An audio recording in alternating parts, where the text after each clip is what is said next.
अध्याय 6 सांस्कृतिक विविधता की चुनौतियां।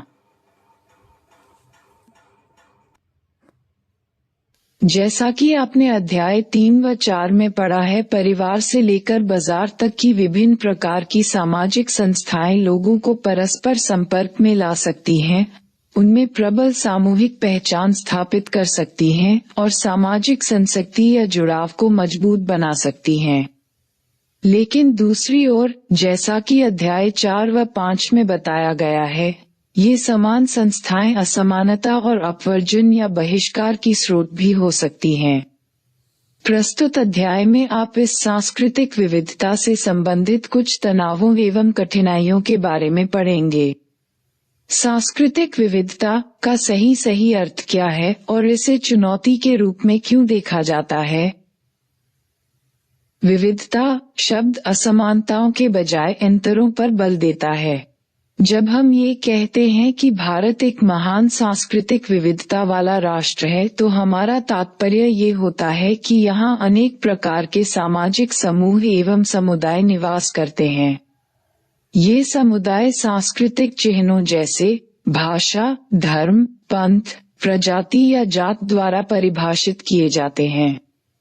जब यह विविध समुदाय भी किसी बड़े सत्व जैसे एक राष्ट्र का भाग होते हैं, तब उनके बीच प्रतिस्पर्धा या संघर्ष के कारण कठिनाइयां उत्पन्न हो सकती हैं।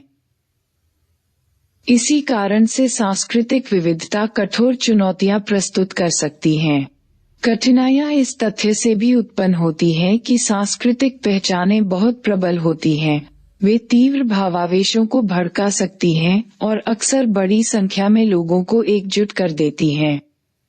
कभी-कभी सांस्कृतिक अंतरों के साथ साथ आर्थिक और सामाजिक असमानताएं भी जुड़ जाती हैं और तब स्थिति और भी जटिल हो जाती है।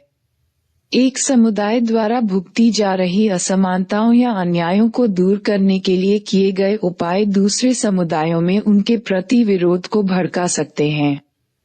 स्थिति उस समय और भी बिगड़ जाती है जब नदी जल, रोजगार के अवसर या सरकारी धनराशियों जैसे दुर्लभ संसाधनों के बंटवारे का सवाल खड़ा होता है।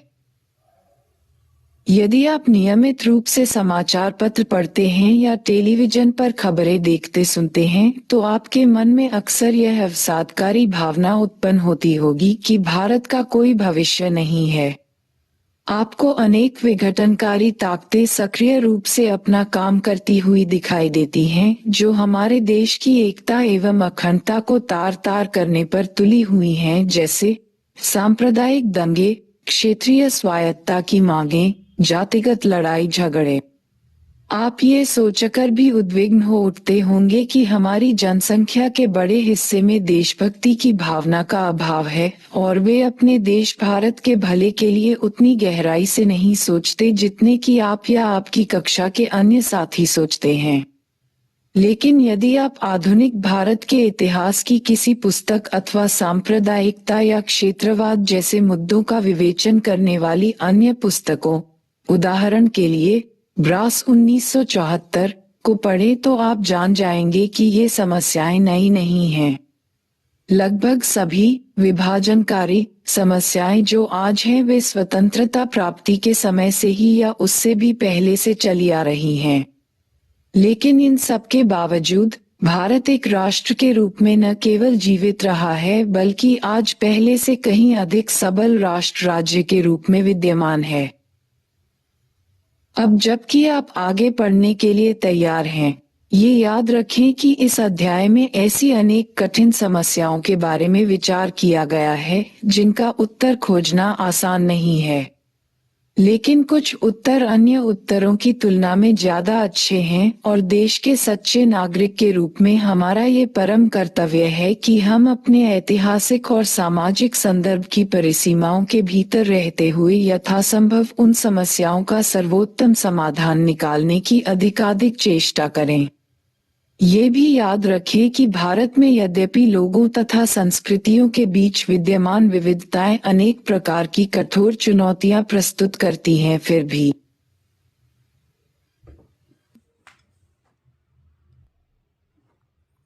भारत की स्थिति अन्य अधिकांश राष्ट्रों की तुलना में कुल मिलाकर काफी अच्छी है। दूसरी ओर, हमारी कुछ खास कमजोरियां भी हैं।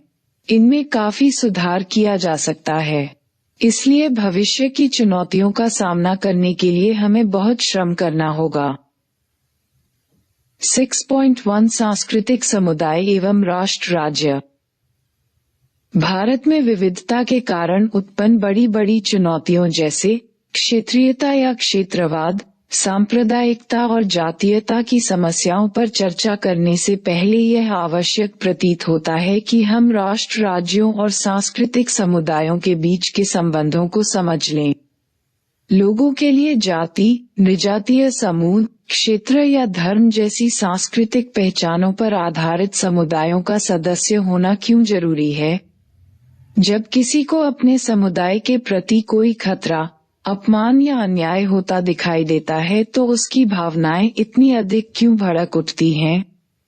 इस प्रकार भड़काई गई भावनाएं राष्ट्र राज्य के लिए समस्याएं क्यों पैदा कर देती हैं? सामुदायिक पहचान का महत्व। इस संसार में अपना अस्तित्व सक्रिय बनाए रखने के लिए प्रत्येक मनुष्य को एक स्थायी पहचान की जरूरत होती है। मैं कौन हूँ? मैं दूसरों से अलग कैसे हूँ? अन्य लोग मुझे कैसे जानते एवं समझते हैं? मेरी आकांक्षाएं या लक्ष्य क्या होने चाहिए?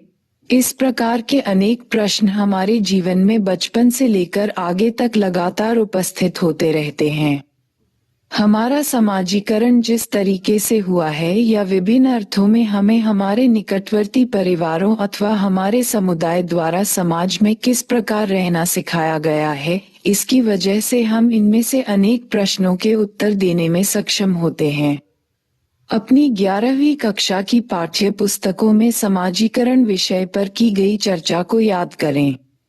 समाजीकरण की प्रक्रिया काफी विस्तृत एवं लंबी होती है, जिसमें कुछ विशेष लोगों के साथ, जो हमारे जीवन में प्रत्यक्ष रूप से शामिल रहते हैं, लगातार संवाद, वार्तालाप और कभी-कभी संघर्ष भी होता रहता है, जैसे कि हमारे माता-पिता, परिवार, नातेदार समूह एवं हमारा समुदाय। हमारा समुदाय हमें भाषा, मातृभाषा और सांस्कृतिक मूल्य प्रदान करता है, जिनके माध्यम से हम विश्व को समझते हैं। ये हमारी स्वयं की पहचान को भी सहारा देता है। सामुदायिक पहचान जन्म तथा अपनेपन पर आधारित होती है, न कि किसी अर्जित योग्यता या उपलब्धि के आधार पर। ये हम क्या हैं, इस भाव की द्योतक है, न कि हम क्या बन गए हैं। किसी समुदाय में जन्म लेने के लिए हमें कुछ नहीं करना होता। सच तो ये है कि किसी परिवार या समुदाय अथवा देश में जन्म लेने पर हमारा कोई वश नहीं है। इस प्रकार की पहचानें प्रदत्त कही जाती हैं, अर्थात ये जन्म से निर्धारित होती हैं और संबंधित व्यक्तियों की पसंद या नापसंद इसमें शामिल नहीं होती। सामाजिक जीवन का यह एक अजीब तथ्य है कि लोग उन समुदायों से संबंधित होकर अत्यंत सुरक्षित एवं संतुष्ट महसूस करते हैं, जिनमें उनकी सदस्यता पूरी तरह आकस्मिक होती है। हम अक्सर ऐसे समुदाय के साथ अपनी पहचान मजबूती से स्थापित कर लेते हैं, जिसकी सदस्यता के योग्य होने के लिए हमने कोई प्रयास नहीं किया, कोई परीक्षा पास नहीं की, कोई कुशलता या योग्यता प्रदर्शित नहीं की। डॉक्टरों या वास्तुकारों को परीक्षाएं पास करनी होती हैं और अपनी योग्यता का परिचय देना होता है। यहाँ तक कि खेलकूद में भी एक दल की सदस्यता प्राप्त करने के लिए एक निश्चित स्तर का कौशल प्रदर्शित करना आवश्यक होता है। लेकिन हमारे परिवारों या धार्मिक अथवा क्षेत्रीय समुदायों की सदस्यता के लिए ऐसी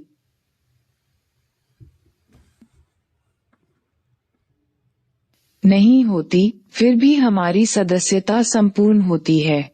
वास्तव में अधिकांश प्रदत्त पहचानें इतनी पक्की होती है कि उन्हें हिलाया नहीं जा सकता। भले ही हम उन्हें अस्वीकार करने की कोशिश करें, तब भी दूसरे लोग शायद उन्हीं चिन्हों से जोड़कर हमारी पहचान करते रहेंगे। संभवतः इस आकस्मिक, शर्त रहित अथवा लगभग अनिवार्य तरीके से संबंधित होने के कारण ही हम अक्सर अपनी सामुदायिक पहचान से भावनात्मक रूप से इतना गहरे जुड़े होते हैं। सामुदायिक संबंधों, परिवार, नातेदारी, जाति, नृजातीयता, भाषा, क्षेत्र या धर्म के बढ़ते हुए और परस्परव्यापी दायरे ही हमारी दुनिया को सार्थकता प्रदान करते हैं और हमें एक पहचान प्रदान करते हैं कि हम कौन हैं। इसीलिए लोग अक्सर उस समय भावुक होकर अथवा कभी हिंसापूर्वक भी अपनी प्रतिक्रिया दिखाते हैं जब उन्हें अपनी सामुदायिक पहचान को कोई खतरा दिखाई देता है। हमारी पहचान को रूप प्रदान करने वाले सामुदायिक संबंधों के बढ़ते हुए दायरों को अधिक स्पष्ट रूप से समझने के लिए आप एक खेल के रूप में एक छोटा सा सर्वेक्षण कर सकते हैं। अपने सहपाठियों या अन्य मित्रों का साक्षात्कार लीजिए। साक्षात्कार देने वाले प्रत्येक व्यक्ति को इन 2 प्रश्नों के उत्तर देने के लिए 4 मौके दीजिए। मैं कौन हूँ? और दूसरे मेरी पहचान के बारे में क्या सोचते हैं? इन प्रश्नों के उत्तर एक ही शब्द में या वाक्यांश में होने चाहिए। उनमें कोई नाम शामिल नहीं होने चाहिए, जैसे आपका अपना नाम या आपके माता-पिता, अभिभावकों के नाम, अथवा आपकी कक्षा या विद्यालय आदि के नाम। साक्षात्कार अकेले में आप ही लें, अर्थात बाद में साक्षात्कार देने वाले अन्य उम्मीदवार वहां उपस्थित न हो और वे आपके प्रश्नों तथा उत्तरों को सुन न सकें। प्रत्येक व्यक्ति का साक्षात्कार एक ही बार लिया जाना चाहिए, अर्थात अलग अलग लोग एक ही व्यक्ति का साक्षात्कार न लें। आप साक्षात्कार देने वालों से प्राप्त उत्तरों का अभिलेख तैयार कर लें और बाद में उनका विश्लेषण करें। किस प्रकार की पहचानों को प्रधानता दी गई? सर्वाधिक लोगों ने अपनी पहली पसंद क्या बतलाई? अक्सर अंतिम पसंद क्या थी? क्या उत्तरों के कोई विशेष स्वरूप थे? मैं कौन हूँ? और दूसरे मेरी पहचान के बारे में क्या सोचते हैं? इन दोनों प्रश्नों के उत्तरों में क्या बहुत अधिक अंतर था, थोड़ा सा अंतर था अथवा बिल्कुल अंतर नहीं था? प्रदत्त पहचानों और सामुदायिक भावना की एक दूसरी विशेषता ये होती है कि वे सर्वव्यापी होती है। प्रत्येक व्यक्ति की एक मातृभूमि होती है, एक मातृभाषा होती है, उसका एक परिवार होता है और निष्ठा भी होती है। हो सकता है कि यह बात प्रत्येक व्यक्ति पर पूरी तरह लागू न होती हो, पर आमतौर पर ऐसा होता है और हम सब अपनी अपनी पहचानों के प्रति समान रूप से प्रतिबद्ध एवं वफादार होते हैं। एक बार फिर यह संभव है कि शायद हमें ऐसे लोग भी मिले जो अपनी पहचान के किसी एक या अन्य पक्ष के लिए विशेष रूप से प्रतिबद्ध न हों, लेकिन इस प्रतिबद्धता की संभावना लगभग अधिकांश लोगों में पाई जाती है। इसी कारण हमारे समुदायों, चाहे राष्ट्र, भाषा, धर्म, जाति या क्षेत्र विषयक, के बीच पैदा होने वाले लड़ाई झगड़ों या विवादों को निपटाना बहुत कठिन होता है। विवाद का प्रत्येक पक्ष सामने वाले पक्ष को शत्रु मानते हुए घृणा की दृष्टि से देखता है और उसमें अपने पक्ष के गुणों को और विरोधी पक्ष के दुर्गुणों को बढ़ा चढ़ाकर कहने की प्रवृत्ति होती है। इसीलिए जब 2 राष्ट्रों के बीच युद्ध छिड़ जाता है तो प्रत्येक राष्ट्र के देशभक्त लोग विरोधी राष्ट्र को आक्रमणकारी शत्रु मानते हैं। प्रत्येक पक्ष यह विश्वास करता है कि हम सच्चे हैं और परमेश्वर हमारे साथ है। गर्मागर्मी के क्षण में दोनों ही पक्षों के लोगों के लिए ये देखना बहुत कठिन होता है कि जैसा हम दूसरों के बारे में सोचते हैं, दूसरे भी तो हमारे बारे में वैसा ही सोच रहे हैं। यह एक सामाजिक तथ्य है कि कोई भी देश या समूह अपने नागरिकों या सदस्यों को असत्य, अन्याय अथवा असमानता के लिए संघर्ष करने को प्रोत्साहित नहीं करता, अर्थात प्रत्येक देश या समूह हमेशा सत्य, न्याय, समानता के लिए ही लड़ता है। इसका यह अर्थ नहीं होता कि प्रत्येक संघर्ष में दोनों पक्ष सही होते हैं अथवा कोई भी सही या गलत या सच्चा नहीं होता है। कभी कभी तो दोनों ही पक्ष वास्तव में समान रूप से गलत या सही होते हैं। और कभी कभी इतिहास एक पक्ष को आक्रांता और दूसरे को उसका शिकार निर्धारित करता है। लेकिन ऐसा तभी होता है जब काफी समय निकल जाता है और विवाद की गर्मागर्मी धीरे धीरे ठंडी पड़ जाती है। लेकिन पहचान संबंधी द्वंद्व या विवाद की स्थिति में परस्पर सम्मत सच्चाई के किसी भाव को स्थापित करना बहुत कठिन होता है। आमतौर पर किसी पक्ष को ये स्वीकार करने में कि वह गलत था कई दशक बल्कि कभी कभी तो शताब्दियां लग जाती हैं। बॉक्स 6.1 को देखिए। जब विजेता क्षमायाचना करते हैं। यह कोई असामान्य बात नहीं है कि युद्ध हारने वाले पक्ष को अपने गलत कार्यों के लिए क्षमा मांगने पर मजबूर होना पड़ता है। लेकिन ऐसा बहुत कम होता है कि विजेता पक्ष अपनी गलती के लिए स्वयं को दोषी मानता हो। हालांकि हाल के समय में दुनिया भर में ऐसे कई उदाहरण देखने को मिले हैं। ऐसे राष्ट्रीय समुदाय जो जीतने वाले पक्ष के साथ थे अथवा आज भी प्रभुत्वपूर्ण स्थिति में हैं, ये स्वीकार करने लगे हैं कि वे अपने अतीत में गंभीर अन्याय के लिए जिम्मेदार रह चुके हैं और अब वे पीड़ित समुदायों से माफी मांग रहे हैं।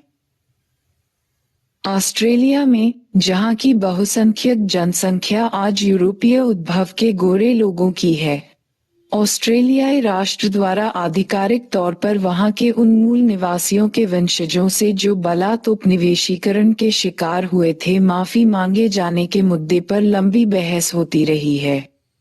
ऑस्ट्रेलिया में अधिकांश राज्य सरकारों ने निम्नलिखित जैसे किसी न किसी प्रस्ताव के रूप में वहां के मूल निवासियों से क्षमायाचना की है। हम विभिन्न उद्भवों वाले ऑस्ट्रेलियावासी मेल मिलाप की भावना से प्रेरित होकर साथ साथ आगे बढ़ने का वचन देते हैं। हम आदिवासी और टोरेस स्ट्रेट के द्वीपवासी लोगों की अनुपम स्थिति को यहाँ के जल थल के मूल स्वामी और अभिरक्षक के रूप में महत्व देते हैं।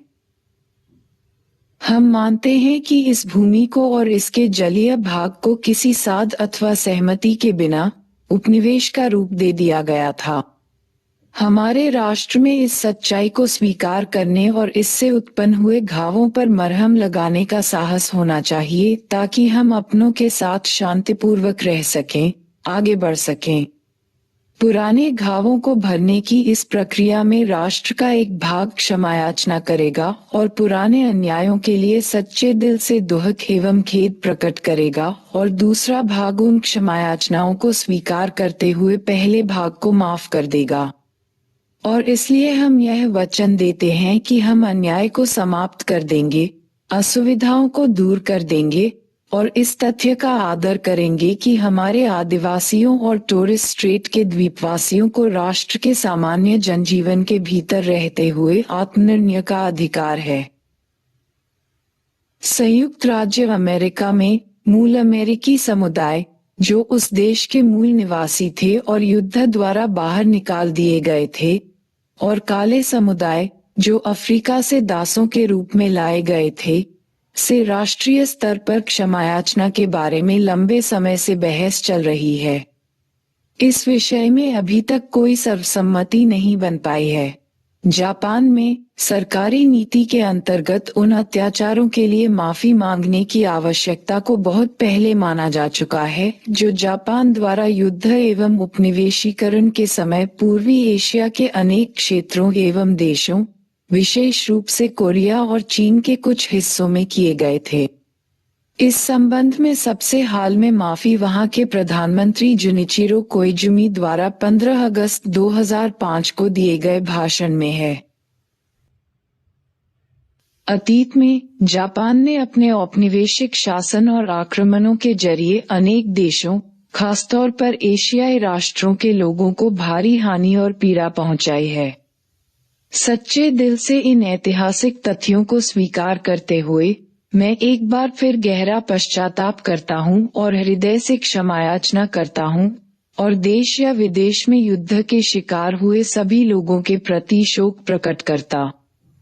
मेरा ये पक्का इरादा है कि मैं उस भयंकर युद्ध से सीखे सबक को कभी मिटने नहीं दूंगा और युद्ध को सदा सर्वदा के लिए तिलांजलि देते हुए विश्व की शांति एवं समृद्धि में योगदान दूंगा। ऐसी ही बहस दक्षिण अफ्रीका में भी चलती रही है, जहां गोरे अल्पसंख्यक सत्ता में रहे और स्थानीय काले बहुसंख्यकों के प्रति पाशविक अत्याचार करते रहे। ब्रिटेन में भी इस विषय पर सार्वजनिक रूप से चर्चा होती रही है कि क्या राष्ट्र उपनिवेशवाद और दास प्रथा को बढ़ावा देने में अपनी भूमिका के लिए माफी मांगे। दिलचस्प बात यह है कि दास प्रथा के मुद्दे पर विभिन्न शहरों में भी चर्चा हुई है। उदाहरण के लिए ब्रिस्टल के पत्तन शहर में इस बात पर बहस छिड़ी कि क्या वहां की नगर परिषद को एक ऐसा प्रस्ताव पारित करना चाहिए जिससे दास व्यापार में ब्रिस्टल द्वारा अदा की गई भूमिका के लिए माफी मांगी जाए। स्रोत http://en.wikipediaorg/wiki/bringing_them_home/apologies http://www.kante.go.jp/foreign/codsummer/2008/15-e.html बॉक्स 6.1 को सावधानीपूर्वक पढ़ें। इस तरह की क्षमायाचनाओं से क्या प्रयोजन सिद्ध होता है? आखिरकार जो असली शिकार और वास्तविक शोषणकर्ता या आतताई थे वे तो बहुत पहले ही मर चुके होंगे। अब न तो पीड़ितों को मुआवजा दिया जा सकता है और न ही उन्हें पीड़ा पहुंचाने वालों को दंड। तो फिर ये क्षमायाचनाएं किस कारण से की जा रही हैं या उन पर बहस करने का क्या फायदा है? क्या आप कोई और उदाहरण सोच सकते हैं जहां अनाम साधारण लोगों को, यानी ऐसे लोगों को जो प्रसिद्ध या शक्तिशाली नहीं थे, जो अब जिंदा नहीं रहे, सार्वजनिक रूप से याद किया जाता है या सम्मानित किया जाता है? उदाहरण के लिए दिल्ली में स्थित इंडिया गेट जैसे स्मारकों से क्या प्रयोजन सिद्ध होता है? ये स्मारक किसको समर्पित है? यदि आप नहीं जानते तो पता लगाने की कोशिश करें। बॉक्स 6.1 में उल्लिखित क्षमायाचना के बारे में भारतीय संदर्भ में सोचें। यदि आपको ऐसी किसी क्षमायाचना का प्रस्ताव करना हो तो आपके विचार में राष्ट्र के रूप में हमें किन समूहों या समुदायों से माफी मांगनी चाहिए? इस प्रश्न पर कक्षा में चर्चा करने और सर्वसम्मति पर पहुंचने की कोशिश करें। माफी के विभिन्न अभ्यर्थी समूहों के पक्ष तथा विपक्ष में क्या क्या दलीलें दी जाएं? कक्षा में हुई चर्चा के बाद ऐसी क्षमायाचनाओं के बारे में आपकी राय में क्या कोई बदलाव आया है? समुदाय, राष्ट्र एवं राष्ट्र राज्य। 124। सरल शब्दों में कहा जाए तो राष्ट्र एक तरह का बड़े स्तर का समुदाय ही होता है। ये समुदायों से मिलकर बना एक समुदाय है। राष्ट्र के सदस्य एक ही राजनीतिक सामूहिकता का हिस्सा बनने की इच्छा रखते हैं। राजनीतिक एकता की यह इच्छा स्वयं को एक राज्य बनाने की आकांक्षा के रूप में अभिव्यक्त होती है। अपने सर्वाधिक सामान्य भाव में राज्य शब्द का अर्थ एक ऐसा अमूर्त सत्व होता है जिसमें राजनीतिक विधिक क्रियाकलाप 6.3। क्या ये वास्तव में सच है कि ऐसी कोई विशिष्टता नहीं है जो प्रत्येक राष्ट्र में पाई जाती हो? उन संभावित कसौटियों या विशिष्टताओं की सूची बनाएं जो एक राष्ट्र को परिभाषित कर सकती हैं। ऐसी प्रत्येक कसौटी यानी मानदंड के लिए ऐसे राष्ट्रों के उदाहरणों की एक सूची बनाएं जो उस कसौटी पर खरे उतरते हों और साथ ही उन राष्ट्रों को भी सूची बनाएं जो उस कसौटी का उल्लंघन करते हों। मान लीजिए कि आपने ये कसौटी तय की है कि प्रत्येक राष्ट्र के पास एक नियमित अटूट भौगोलिक क्षेत्र के रूप में अपना एक प्रदेश होना ही चाहिए। तो फिर इस कसौटी के आधार पर निम्नलिखित मामलों पर विचार करें। प्रत्येक देश या क्षेत्र को विश्व के मानचित्र पर खोजें। आपको प्रत्येक मामले में सर्वप्रथम कुछ अनुसंधान भी करना होगा। अलास्का और संयुक्त राज्य अमेरिका। ग्रेटर देन 1971 से पहले का पाकिस्तान, पश्चिमी पाकिस्तान, पूर्वी पाकिस्तान, मालदीव, फाकलैंड द्वीप समूह और United Kingdom. Greater than Austria और Germany, greater than Ecuador, Colombia, Venezuela, Yemen, सऊदी अरब, कुवैत, संयुक्त अरब अमीरात। संकेत: पहले 3 मामले एक ही राष्ट्र के भौगोलिक दृष्टि से दूरस्थ प्रदेशों के उदाहरण हैं। अंतिम 3 मामले ऐसे देशों के उदाहरण हैं जिनका राज्य क्षेत्र साथ साथ जुड़ा है, उनकी एक साझी भाषा और संस्कृति है, फिर भी वे अलग अलग राष्ट्र राज्य हैं। क्या आप इन उदाहरणों की सूची में कुछ और नाम जोड़ सकते हैं? संस्थाओं के समुच्चय समाहित होते हैं और वह एक खास भौगोलिक क्षेत्र पर और उसमें रहने वाले लोगों पर अपना नियंत्रण रखता है। मैक्स वेबर की सुप्रसिद्ध परिभाषा के अनुसार, राज्य एक ऐसा निकाय होता है जो एक विशेष क्षेत्र में विधिसम्मत एकाधिकार का सफलतापूर्ण दावा करता है। वेबर 1970, 78। राष्ट्र एक अनूठे किस्म का समुदाय होता है जिसका वर्णन तो आसान है पर इसे परिभाषित करना कठिन है। हम ऐसे अनेक विशिष्ट राष्ट्रों का वर्णन कर सकते हैं जिनकी स्थापना साझे धर्म, भाषा, नृजातीयता, इतिहास अथवा क्षेत्रीय संस्कृति जैसी साझी सांस्कृतिक, ऐतिहासिक और राजनीतिक संस्थाओं के आधार पर की गई है। लेकिन किसी ऐसे पारिभाषिक लक्षणों को निर्धारित करना अथवा उन विशेषताओं का पता लगाना कठिन है जो एक राष्ट्र में होनी ही चाहिए। प्रत्येक संभव कसौटी के लिए अनेक अपवाद और विरोधी उदाहरण पाए जाते हैं। उदाहरण के लिए, ऐसे बहुत से राष्ट्र हैं जिनकी अपनी एक साझा या सामान्य भाषा, धर्म, नृजातीयता आदि नहीं है। दूसरी ओर ऐसी अनेक भाषाएं, धर्म या नृजातियां हैं जो कई राष्ट्रों में पाई जाती हैं। लेकिन इससे यह निष्कर्ष नहीं निकलता कि यह सभी मिलकर एक एकीकृत राष्ट्र का निर्माण करते हैं। उदाहरण के लिए, सभी अंग्रेजी भाषी लोग या सभी बौद्ध धर्मावलंबी। तब हम एक राष्ट्र और अन्य प्रकार के समुदायों जैसे एक नृजातीय समूह जो सामान्य भाषा या संस्कृति के अलावा एक ही वंश पर आधारित हो, धार्मिक समुदाय अथवा क्षेत्रीय आधार पर परिभाषित समुदाय आदि के बीच कैसे भेद कर सकते हैं? संकल्पना की दृष्टि से तो कोई पक्का भेद दिखाई नहीं देता। अन्य प्रकार का कोई भी समुदाय किसी दिन एक राष्ट्र बन सकता है। विलोमतः किसी भी विशेष प्रकार के समुदाय के लिए यह निश्चित नहीं कहा जा सकता कि वह राष्ट्र का रूप ग्रहण कर लेगा।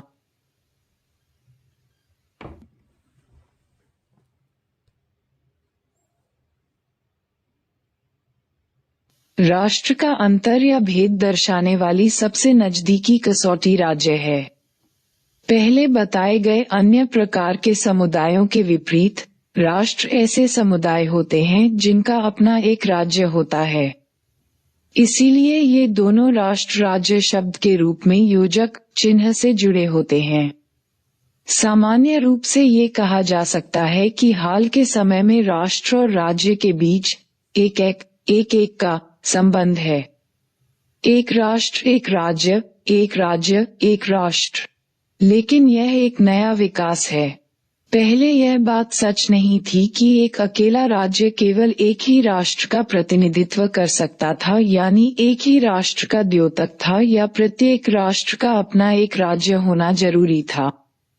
उदाहरण के लिए, सोवियत संघ ने अपने अस्तित्व काल में ये स्पष्ट रूप से मान रखा था कि जिन लोगों पर उसका शासन था वे विभिन्न राष्ट्रों के थे और उसने 100 से भी अधिक आंतरिक राष्ट्रीयताओं को मान्यता दे रखी थी। इसी प्रकार एक राष्ट्र को अस्तित्व प्रदान करने वाले लोग हो सकता है विभिन्न राज्यों के नागरिक या निवासी हों। उदाहरण के लिए, संपूर्ण जमैकार वासियों में से जमैका से बाहर रहने वालों की संख्या जमैका के भीतर रहने वाले जमैकाइयों से अधिक है, यानी अनिवासी जमैकाइयों की संख्या निवासी जमैकाइयों की जनसंख्या से अधिक है। दोहरी नागरिकता संबंधी कानून एक अलग उदाहरण प्रस्तुत करता है। ये कानून किसी राज्य विशेष के नागरिकों को एक ही समय में एक दूसरे राज्य का नागरिक बनने की इजाजत देते हैं। इस प्रकार, उदाहरण के लिए, यहूदी जाति के अमेरिकी लोग एक साथ इजराइल और संयुक्त राज्य अमेरिका दोनों के नागरिक हो सकते हैं, यहाँ तक कि वे इन दोनों में से किसी भी एक देश की सशस्त्र सेनाओं में दूसरे देश की नागरिकता खोए बगैर सेवा कर सकते हैं।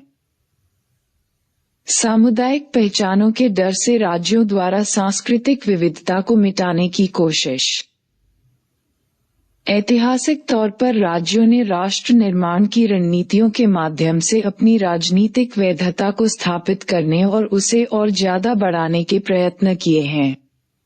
उन्होंने आत्मसाईकरण और एकीकरण की नीतियों के जरिए अपने नागरिकों की देशभक्ति, निष्ठा और आज्ञाकारिता प्राप्त करने के प्रयास किए हैं।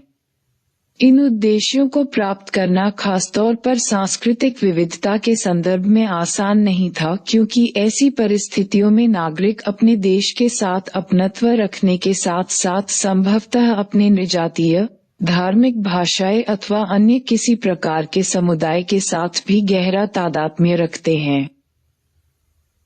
अधिकांश राज्यों को ये डर था कि इस अंतर को मान्यता प्रदान किए जाने से सामाजिक विखंडन की स्थिति उत्पन्न हो जाएगी और समरसतापूर्ण समाज के निर्माण में रुकावट आएगी। संक्षेप में, इस प्रकार की पहचान संबंधी राजनीति राज्य की एकता के लिए खतरा समझी गई। इसके अलावा, इस प्रकार के अंतरों का समायोजन करना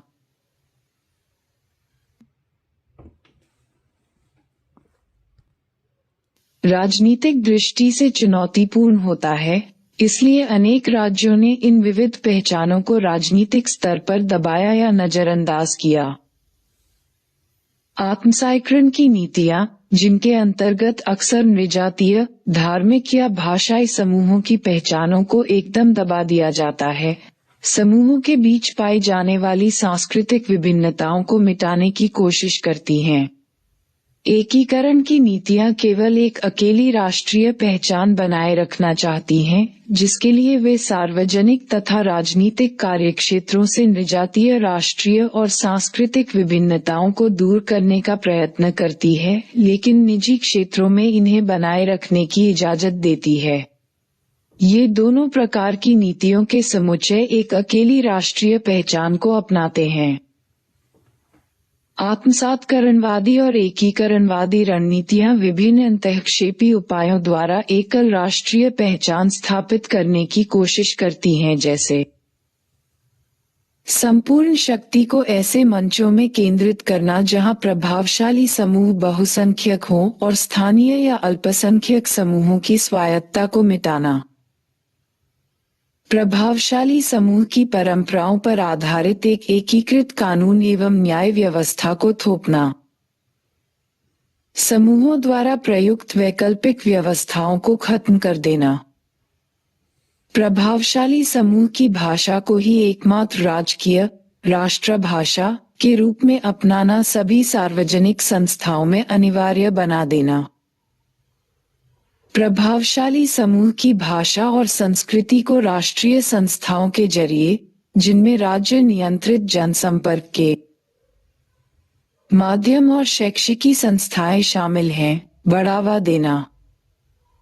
प्रभावशाली समूह के इतिहास, शूरवीरों और संस्कृति को सम्मान प्रदान करने वाले राज्य प्रतीकों को अपनाना। राष्ट्रीय पर्व, छुट्टी या सड़कों आदि के नाम निर्धारित करते समय भी इन्हीं बातों का ध्यान रखना। अल्पसंख्यक समूहों और देशज लोगों से जमीनें, जंगल एवं मत्स्य क्षेत्र छीनकर उन्हें राष्ट्रीय संसाधन घोषित कर दें। स्रोत: संयुक्त राष्ट्र विकास कार्यक्रम की मानव विकास रिपोर्ट 2004 अध्याय 3। फीचर 3.1 से यथोचित परिवर्तनों के साथ उद्धृत। संक्षेप में, आज किसी राष्ट्र को परिभाषित करना बहुत कठिन है और इस संबंध में यही कहा जा सकता है कि राष्ट्र एक ऐसा समुदाय होता है जो अपना राज्य प्राप्त करने में सफल हो गया है। दिलचस्प बात तो ये है कि इसके विपरीत रूप भी अधिकाधिक सच हो गए हैं।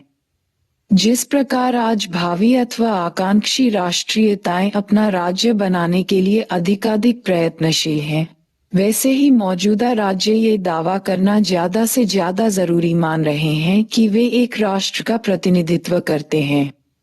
आधुनिक युग, आपकी कक्षा 11वीं की पाठ्य पुस्तक समाज का बोध के अध्याय 4 में आधुनिकता पर की गई चर्चा को याद करें, का एक विशिष्ट लक्षण है राजनीतिक वैधता के प्रमुख स्रोतों के रूप में लोकतंत्र और राष्ट्रवाद की स्थापना। इसका अर्थ यह है कि आज एक राज्य के लिए राष्ट्र एक सर्वाधिक स्वीकृत अथवा औचित्यपूर्ण आवश्यकता है, जबकि लोग राष्ट्र की वैधता के चरम स्रोत हैं। दूसरे शब्दों में राज्यों को राष्ट्र की उतनी ही या उससे भी अधिक आवश्यकता होती है जितनी कि राष्ट्रों को राज्यों की। लेकिन जैसा कि हमने पूर्ववर्ती पैराग्राफों में देखा है, एक राज्य राष्ट्र और समुदाय के उन विविध रूपों के बीच जिन पर राज्य राष्ट्र आधारित हो सकता है, ऐतिहासिक दृष्टि से कोई निश्चित और तार्किक आवश्यक संबंध नहीं होता। इसका अर्थ ये हुआ कि इस प्रश्न का कोई पूर्व निर्धारित उत्तर नहीं है। राष्ट्र राज्य के राज्य भाग को उन विभिन्न प्रकारों के समुदायों के साथ कैसे बर्ताव करना चाहिए जो राष्ट्र भाग को बनाते हैं, जैसा कि बॉक्स 6.2 में दिखाया गया है, जो कि संयुक्त राष्ट्र विकास कार्यक्रम की संस्कृति एवं लोकतंत्र विषय पर 2004 की एक रिपोर्ट पर आधारित है। अधिकांश राज्य आमतौर पर सांस्कृतिक विविधता के प्रति शंकालु रहे हैं और उन्होंने उसे कम करने या मिटाने की कोशिशें की हैं।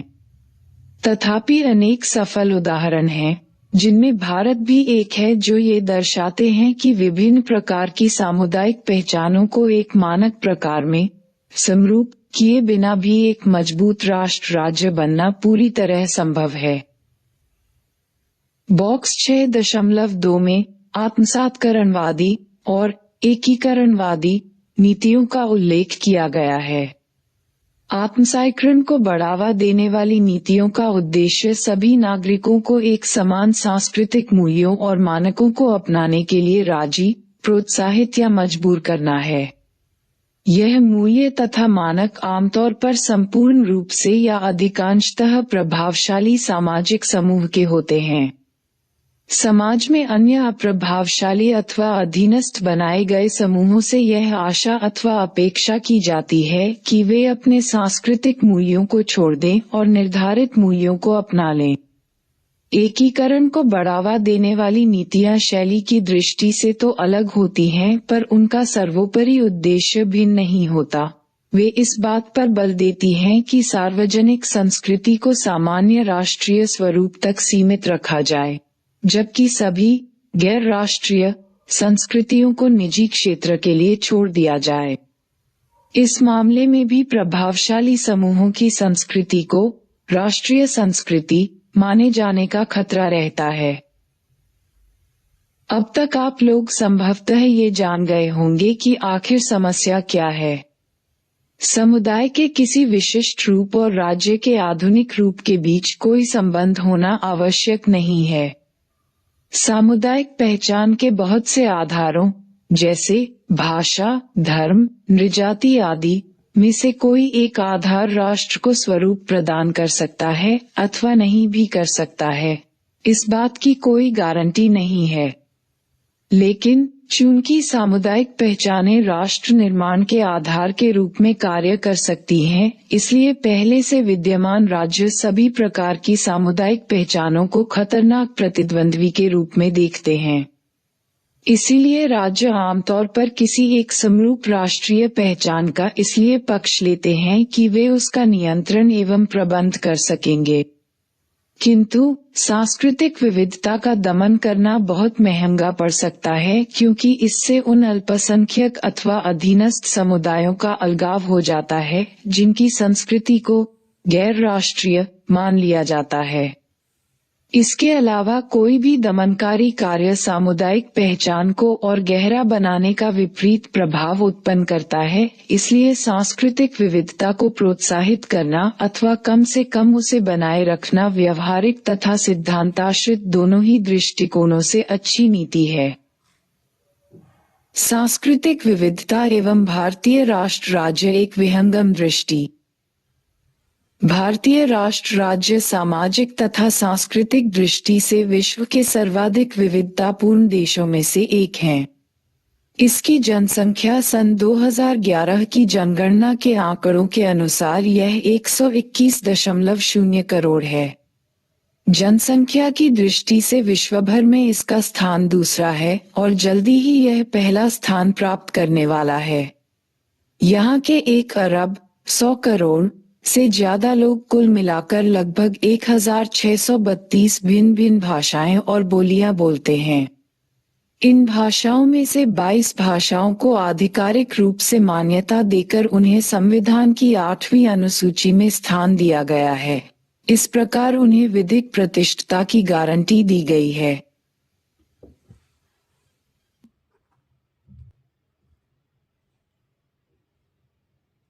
जहाँ तक धर्म का सवाल है, यहाँ की 80% आबादी हिंदुओं की है, जो स्वयं भी क्षेत्रीय रूप से तरह तरह के विश्वासों और व्यवहारों तथा जातियों एवं भाषाओं की दृष्टि से बटे हुए हैं।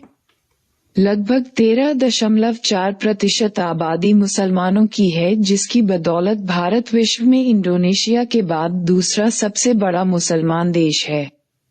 अन्य प्रमुख धार्मिक समुदायों में ईसाई लगभग 2.3%, सिख 1.7%, बौद्ध 0.7% और जैन 0.4% हैं। भारत की विशाल जनसंख्या के कारण ये छोटे छोटे प्रतिशतांश भी मिलकर बड़ी संख्याएं बना सकते हैं। सामुदायिक पहचानों के साथ राष्ट्र राज्य के संबंधों की दृष्टि से भारत की स्थिति न तो आत्मसातकरणवादी और न ही एकीकरणवादी की है, जिसके बारे में बॉक्स 6.2 में बताया गया है। अपने प्रारंभ से ही स्वतंत्र भारतीय राज्य में आत्मसातकरणवादी नीति को नहीं माना गया है। तथापि ऐसे प्रारूप के लिए प्रभावशाली बहुसंख्यक हिंदू समुदाय के कुछ वर्गों की ओर से इसकी मांग की जाती रही है।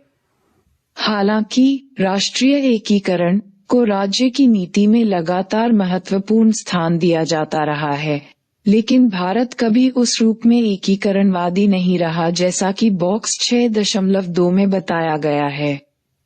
संविधान में ये घोषणा की गई है कि भारत एक धर्मनिरपेक्ष राज्य होगा, पर धर्म, भाषा और अन्य ऐसे कारकों को सार्वजनिक क्षेत्र में पूरी तरह निष्कासित नहीं किया गया है। सच तो ये है कि राज्य द्वारा इन समुदायों को व्यक्त रूप से मान्यता दी गई है। अंतर्राष्ट्रीय मानकों की दृष्टि से मापा जाए तो अल्पसंख्यक धर्मों को अत्यंत प्रबल संवैधानिक सुरक्षा प्रदान की गई है। आमतौर पर भारत में समस्या ये रही है कि यहाँ कानूनों या सिद्धांतों की तो कोई कमी नहीं रही, बल्कि उनके पालन या व्यवहार में थोड़ी कसर रही है। लेकिन कुल मिलाकर भारत को राज्य राष्ट्र का एक अच्छा उदाहरण माना जा सकता है, यद्यपि यह राष्ट्र राज्यों के समक्ष उपस्थित होने वाली समस्याओं से पूर्ण रूप से मुक्त नहीं है। बॉक्स 6.3 राष्ट्रीय एकता के साथ सांस्कृतिक विविधता एक लोकतांत्रिक राज्य राष्ट्र का निर्माण। तब राष्ट्र राज्य का एक विकल्प है राज्य राष्ट्र, जहां नृजातीय, धार्मिक, भाषा या देशज पहचानों पर आधारित विभिन्न राष्ट्र एक अकेली राज्य व्यवस्था के अंतर्गत शांति और सहयोग पूर्वक एक साथ रह सकते हैं। वैयक्तिक अध्ययन और विश्लेषण ये दर्शाते हैं कि बहुसांस्कृतिक राज्य व्यवस्थाओं में स्थायी सहनशील लोकतंत्रों की स्थापना की जा सकती है। विविध समूहों के सांस्कृतिक अपवर्जन, बहिष्कार को खत्म करने और बहुविध तथा पूरक पहचानों का निर्माण करने के लिए स्पष्ट प्रयत्नों की आवश्यकता होती है। ऐसी प्रतिसंवेदी नीतियां विविधता में एकता का निर्माण करने के लिए हम भाव जागृत करने के लिए प्रोत्साहन देती हैं।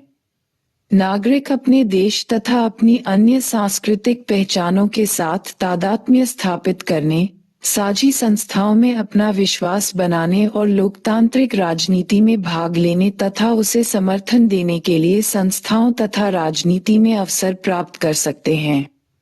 ये सभी लोकतंत्रों को मजबूत और गहरा बनाने तथा सहनशील राज्य राष्ट्रों का निर्माण करने के प्रमुख कारक हैं।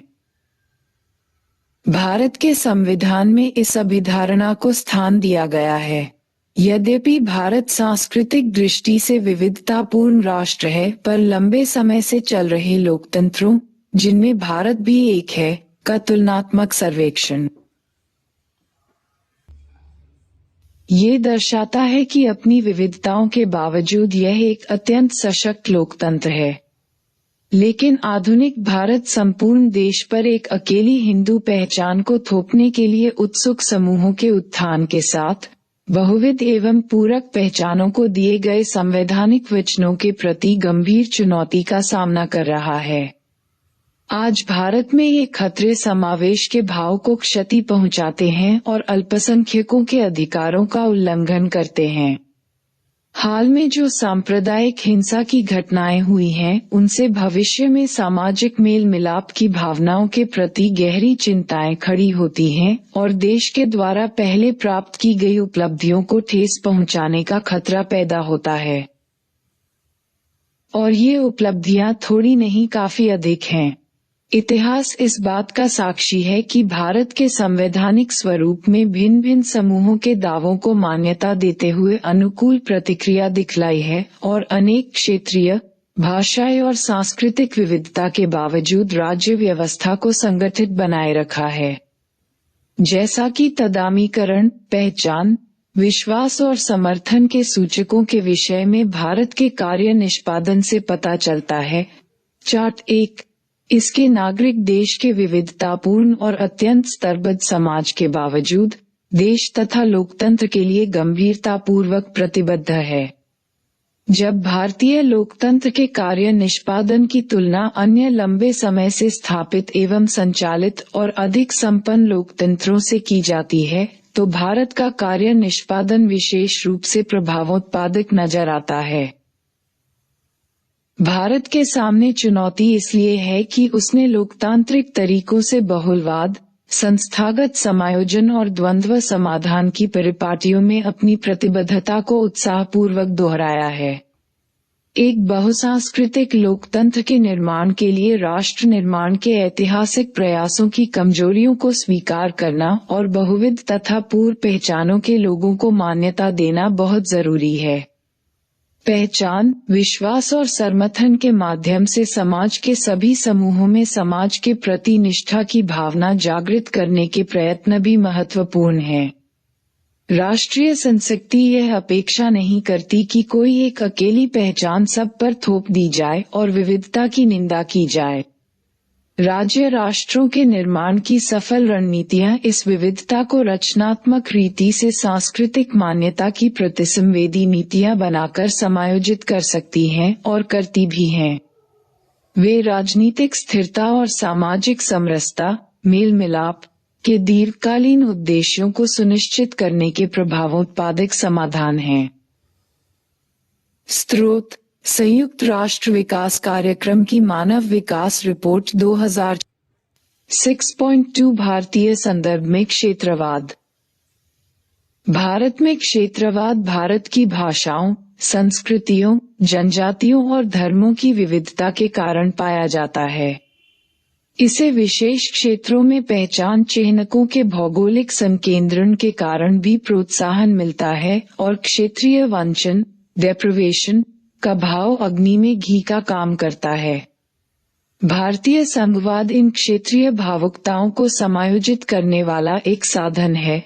भट्टाचार्य 2005।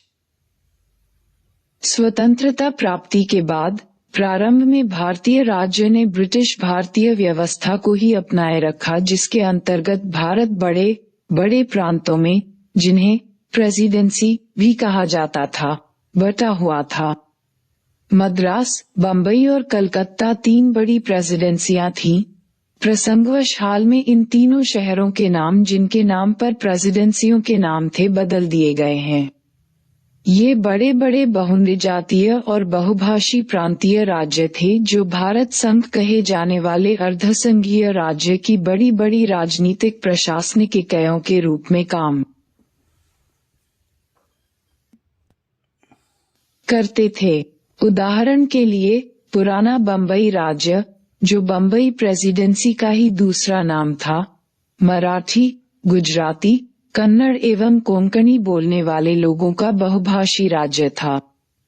इसी प्रकार मद्रास राज्य तमिल, तेलुगु, कन्नड़ और मलयालम बोलने वाले लोगों से मिलकर बना था।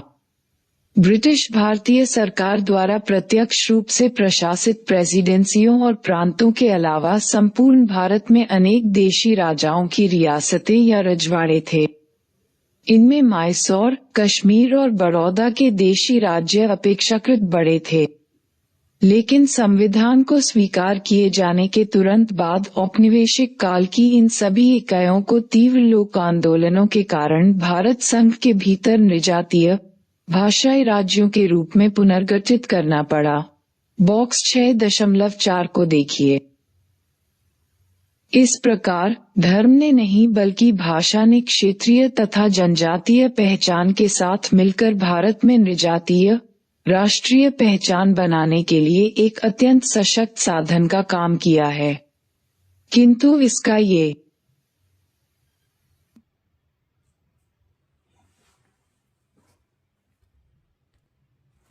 भाषाई राज्यों ने भारतीय एकता को मजबूत करने में सहायता दी। राज्य पुनर्गठन आयोग की रिपोर्ट, जो 1 नवंबर 1956 को कार्यान्वित की गई थी, ने राष्ट्र के राजनीतिक और सांस्थानिक जीवन के रूपांतरण में सहायता दी। राज्य पुनर्गठन आयोग की पृष्ठभूमि यहाँ दी जा रही है। 1920 के दशक में भारतीय राष्ट्रीय कांग्रेस भाषाई आधार पर पुनर्गठित की गई।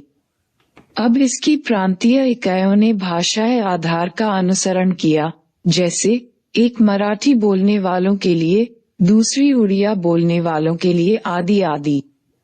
इसी समय गांधी जी तथा देश के अन्य नेताओं ने अपने अनुयायियों को वचन दिया कि जब स्वतंत्रता मिल जाएगी तब नया राष्ट्र भाषाओं के अनुसार नए राज्यों के आधार पर पुनर्गठित किया जाएगा।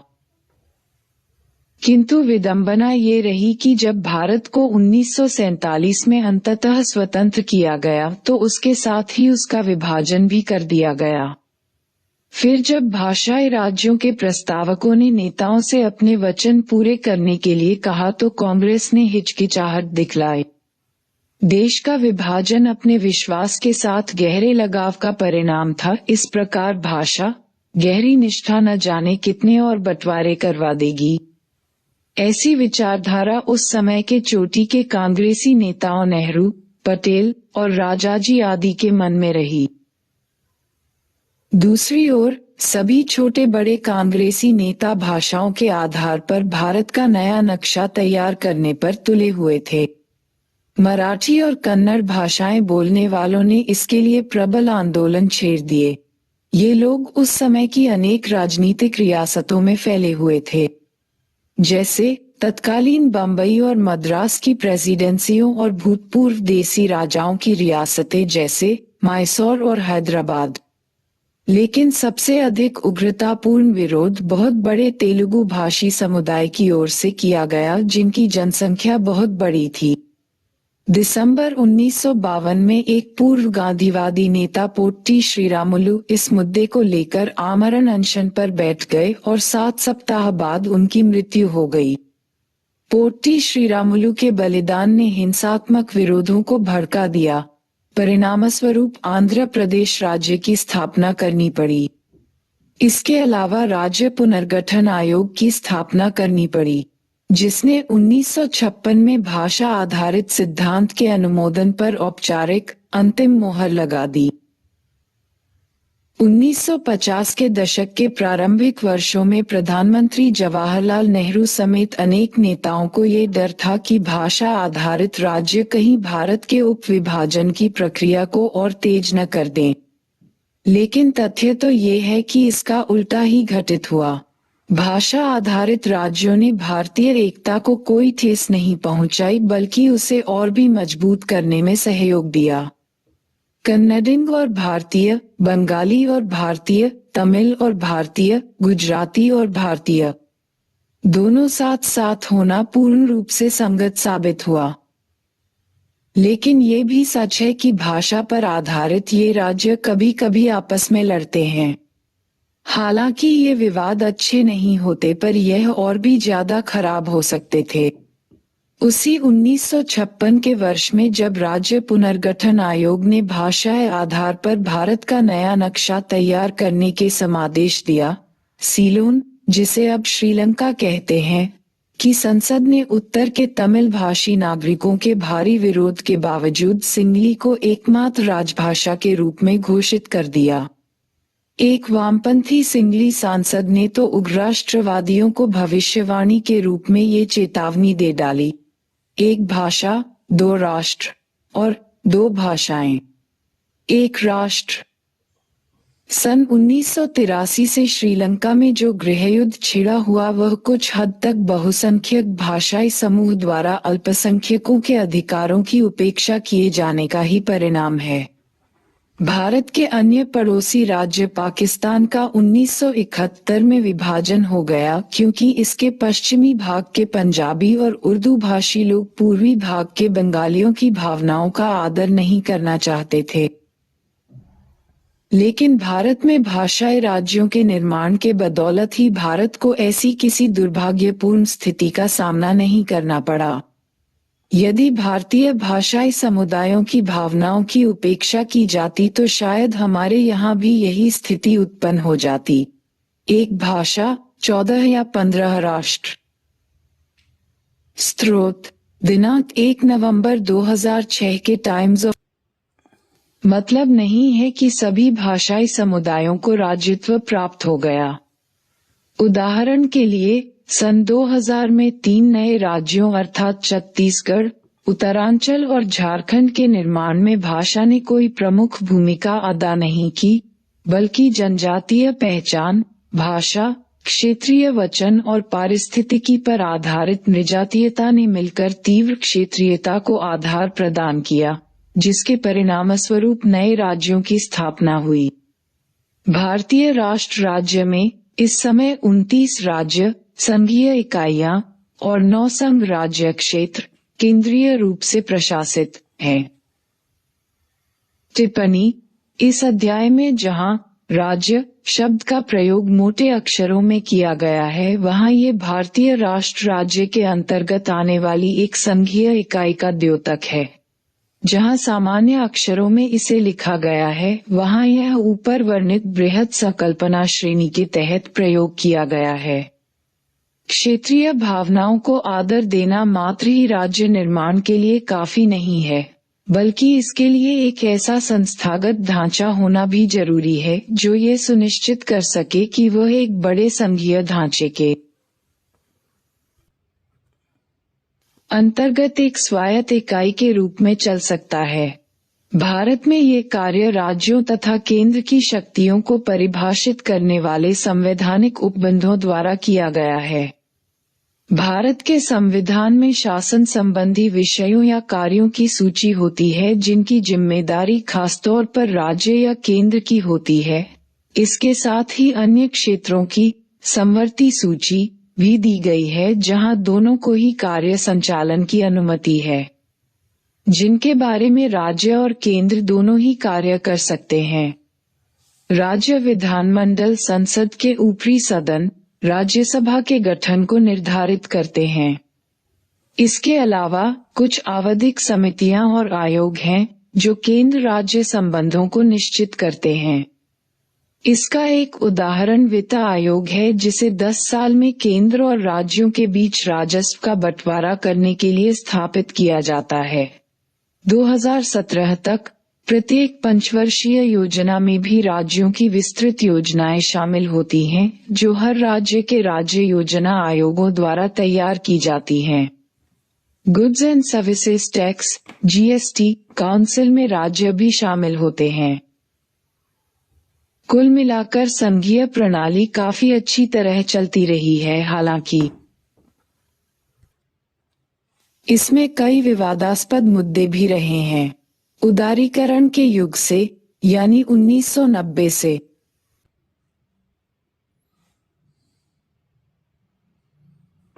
ही बढ़ती हुई अंतरक्षेत्रीय आर्थिक एवं आधारभूत ढांचे से संबंधित असमानताएं नीति निर्माताओं, राजनीतिज्ञों और विद्वानों के लिए चिंता का विषय बनी हुई हैं। चूंकि आर्थिक विकास में निजी पूंजी निवेश, विदेशी और भारतीय दोनों, को अधिक बड़ी भूमिका सौंपी गई है, इसलिए क्षेत्रीय समदृष्टि के तत्वों को कम महत्व मिला है। यह इसलिए होता है क्योंकि निजी निवेशकर्ता आमतौर पर पहले से विकसित ऐसे राज्यों में पूंजी लगाना चाहते हैं जहां आधारभूत ढांचा तथा अन्य सुविधाएं बेहतर हों। निजी उद्योग के विपरीत, सरकार केवल अपने मुनाफों को अधिक से अधिक बढ़ाने की बजाय क्षेत्रीय समदृष्टि और अन्य सामाजिक लक्ष्यों को कुछ महत्व दे सकती है। इसलिए यदि बाजार अर्थव्यवस्था को छोड़ दिया जाए तो वह विकसित तथा पिछड़े क्षेत्रों के बीच विद्यमान अंतर को बढ़ा देती है। मौजूदा प्रवृत्तियों को बदलने के लिए जनता की पहल की आवश्यकता होगी। राष्ट्र, राज्य एवं धर्म से संबंधित मुद्दे और पहचानें। सांस्कृतिक विविधता के सभी पक्षों में शायद धार्मिक समुदायों और धर्म आधारित पहचानों के मुद्दे सबसे अधिक विवादास्पद हैं। इन मुद्दों को मोटे तौर पर दो संबंधित समूहों धर्मनिरपेक्षता एवं सांप्रदायिकता और अल्पसंख्यक एवं बहुसंख्यक के अंतर्गत बांटा जा सकता है। धर्मनिरपेक्षता और सांप्रदायिकता के प्रश्न राज्य के धर्म और उन राजनीतिक समूहों के साथ संबंधों के बारे में होते हैं जो धर्म को अपनी प्राथमिक पहचान मानते हैं। अल्पसंख्यकों और बहुसंख्यकों के बारे में प्रश्न उन निर्णयों से संबंधित होते हैं कि राज्य विभिन्न धार्मिक, नृजातीय या अन्य समुदायों के साथ, जो संख्या और या शक्ति, सामाजिक, आर्थिक और राजनीतिक शक्ति सहित की दृष्टि से असमान है, के साथ कैसा बर्ताव करता है।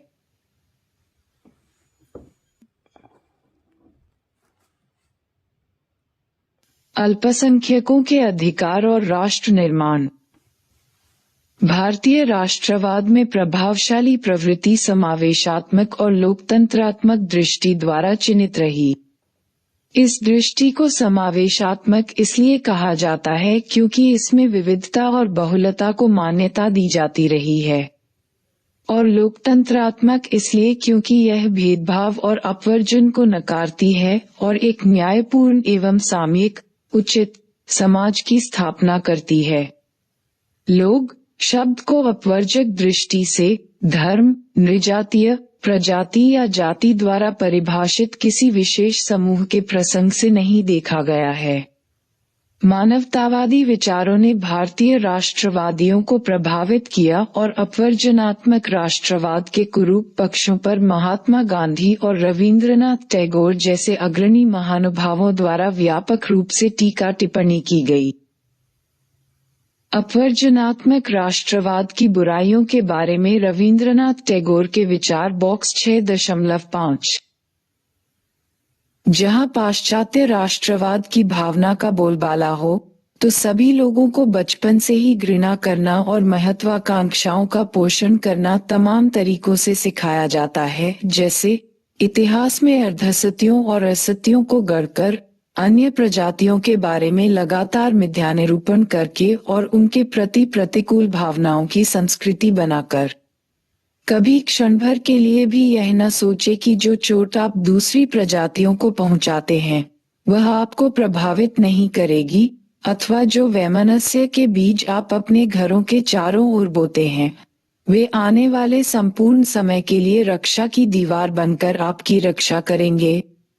संपूर्ण जन समुदाय के मन में अपनी श्रेष्ठता का असामान्य दंभ भरना, अपनी नैतिक निर्दयता और गलत तरीकों से जमा की गई दौलत पर गर्व करना सिखाना, युद्ध के जरिए जीते गए विजयोपहारों के प्रदर्शन द्वारा विजित राष्ट्रों को सदैव अपमानित करना और बच्चों के मन में दूसरों के प्रति अवमानना के भाव भरने के लिए इन विद्यालयों का इस्तेमाल करना पश्चिम की नकल करना है, जहां मानवता के घावों से सड़ांध आ रही है।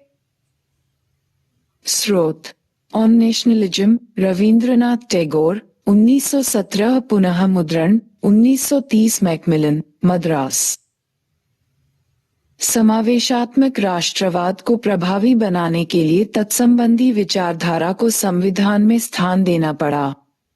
इसका कारण है, जैसा कि अनुभाग 6.1 में पहले ही चर्चा की जा चुकी है, प्रभावशाली समूह में यह मानकर चलने की अत्यंत प्रबल प्रवृत्ति होती है कि उनकी संस्कृति, भाषा अथवा धर्म राष्ट्र राज्य की संस्कृति, भाषा या धर्म के समान है। किंतु एक मजबूत और लोकतंत्रात्मक राष्ट्र के लिए सभी समूहों और विशेष रूप से अल्पसंख्यक समूहों के अधिकारों को सुनिश्चित करने वाले संवैधानिक प्रावधानों की आवश्यकता होती है। अल्पसंख्यकों की परिभाषा के बारे में एक संक्षिप्त चर्चा हमें एक सबल, संयुक्त और लोकतंत्रात्मक राष्ट्र के लिए अल्पसंख्यकों के अधिकारों की रक्षा के महत्व को समझने में सक्षम बनाती है।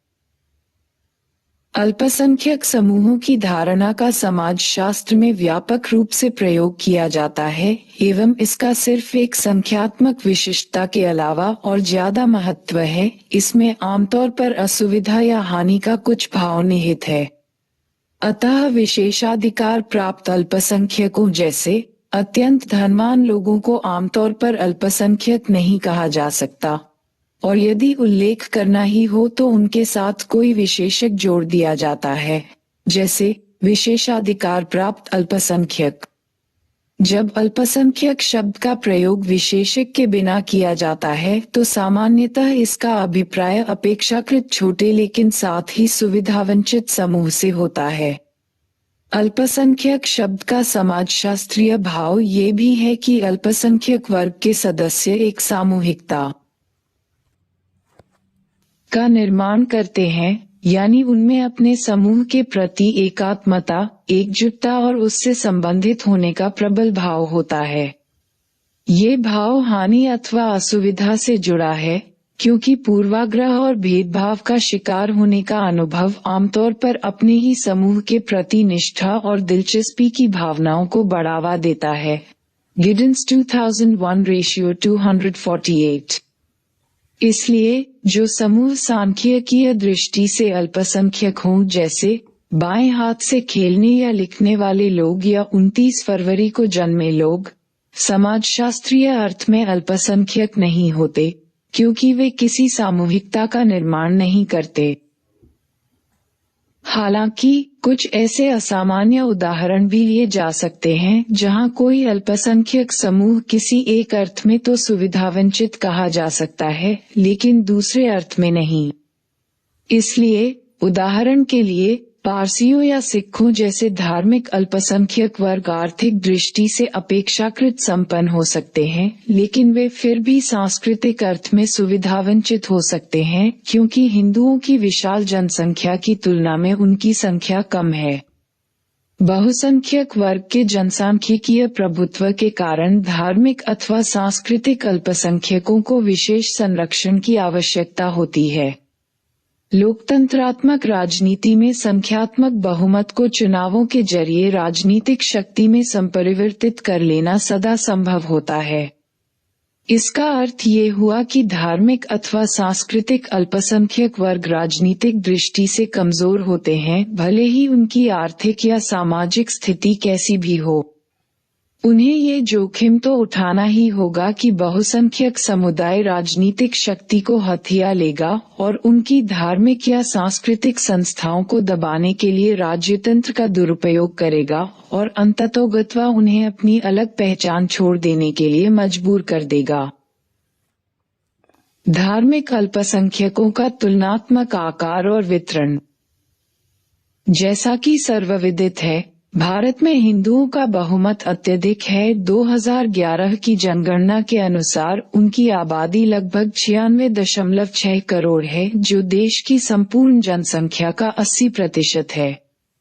हिंदुओं की जनसंख्या सभी अन्य अल्पसंख्यक धर्मावलंबियों की सम्मिलित जनसंख्या से लगभग 4 गुना बड़ी है और सबसे बड़े अल्पसंख्यक समूह यानी मुसलमानों से लगभग 6 गुना बड़ी है। लेकिन ये तथ्य भ्रामक भी सिद्ध हो सकता है, क्योंकि हिंदू लोग एक समजातीय समूह नहीं हैं, बल्कि वे अनेक जातियों में बटे हैं। वैसे अन्य सभी प्रमुख धर्मों में भी भिन्न भिन्न सीमा तक जातियां होती हैं।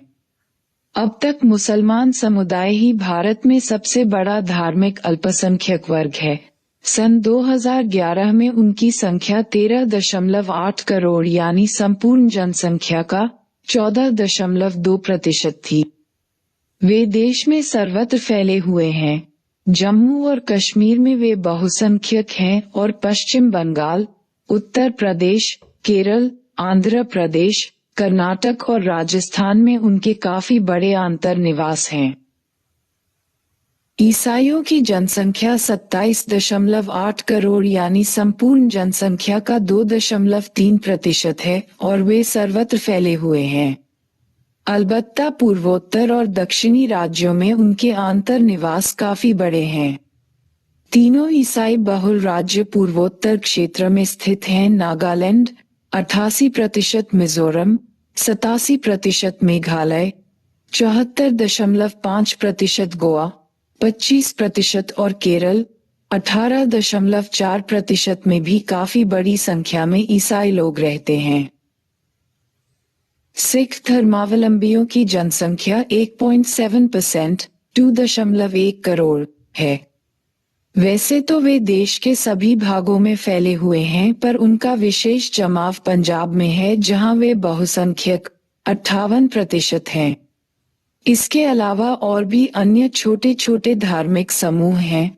बौद्ध 80 लाख, 0.7%, जैन 45 लाख, 0.4% और अन्य धर्म एवं संप्रदाय 80 लाख, 0.7%। बौद्धों का सर्वाधिक अनुपात सिक्किम 27% और अरुणाचल प्रदेश 12% में है, जबकि बड़े राज्यों में से महाराष्ट्र में बौद्धों का अनुपात सर्वाधिक 6% है। जैनों का सर्वाधिक अनुपात महाराष्ट्र 1.3%, दिल्ली और गुजरात 1% में पाया जाता है। ब्रिटिश उपनिवेशवाद के विरुद्ध संघर्ष के लंबे वर्षों में भारतीय राष्ट्रवादियों ने भारत की विविधता को मान्यता और आदर देने की अनिवार्य आवश्यकता को समझा। वास्तव में विविधता में अनेकता का मुहावरा भारतीय समाज के बहुल एवं विविध स्वरूप को समझने का एक सूत्र बन गया। भारतीय राष्ट्रीय कांग्रेस के अनेक विचार विमर्श पूर्ण सत्रों में अल्पसंख्यकों और सांस्कृतिक अधिकारों पर अनेक चर्चाएं हुई और अंततोगत्वा भारतीय संविधान में उन्हें अभिव्यक्ति मिली। जैदी 1984। अल्पसंख्यकों को संरक्षण देने के विषय में डॉ. अंबेडकर के विचार उन कट्टरपंथियों को, जिनके मन में अल्पसंख्यकों के संरक्षण के विरुद्ध एक तरह का दुराग्रह घर कर गया है, मैं 2 बातें कहना चाहता हूँ। एक ये कि अल्पसंख्यक वर्ग एक ऐसी विस्फोटक शक्ति है जो यदि भड़क उठे तो राज्य की संपूर्ण रचना को तार-तार कर देगी। यूरोप का इतिहास इस तथ्य का ठोस एवं भयावह साक्ष्य प्रस्तुत करता है। दूसरी बात यह है कि भारत के अल्पसंख्यक अपने अस्तित्व को बहुसंख्यकों के हाथों में सौंपने के लिए सहमत हुए हैं। आयरलैंड के विभाजन को रोकने के लिए चली बातचीत के इतिहास में रेडमंड ने कार्सन से कहा, आप प्रोटेस्टेंट अल्पसंख्यक के लिए चाहे जो सुरक्षा मांग लें, हमें आयरलैंड को संयुक्त, अविभाजित रखना है। कार्सन का उत्तर था, लानत है तुम्हारी सुरक्षा पर, हम तुम्हारे द्वारा शासित होना ही नहीं चाहते। भारत में अल्पसंख्यकों के किसी भी वर्ग ने ये रुख नहीं अपनाया। जॉन रेडमंड बहुसंख्यक कहते भारतीय संविधान के निर्माता ये जानते थे कि एक सुदृढ़ एवं संयुक्त राष्ट्र का निर्माण तभी संभव होगा जब जनता के सभी वर्गों को अपने धर्म का पालन करने और अपनी संस्कृति तथा भाषा का विकास करने की स्वतंत्रता होगी। भारतीय संविधान के मुख्य शिल्पकार डॉ. भीमराव अंबेडकर ने इस बिंदु को संविधान सभा में स्पष्ट किया, जैसा कि बॉक्स 6.7 में दर्शाया गया है। पिछले 3 दशकों में हमने देखा है कि किसी देश में विभिन्न समूहों के लोगों के अधिकारों को मान्यता न दिए जाने से राष्ट्रीय एकता के लिए कितने गंभीर परिणाम हो सकते हैं। बांग्लादेश के निर्माण के अनेक मुद्दों में से एक प्रमुख मुद्दा पाकिस्तानी राज्य की बांग्लादेश के लोगों के सांस्कृतिक तथा भाषाई अधिकारों को मान्यता देने की अनिच्छा था। श्रीलंका में निजातीय संघर्ष के कारणभूत अनेक विवादास्पद मुद्दों में एक था सिंगली भाषा को एक राष्ट्रीय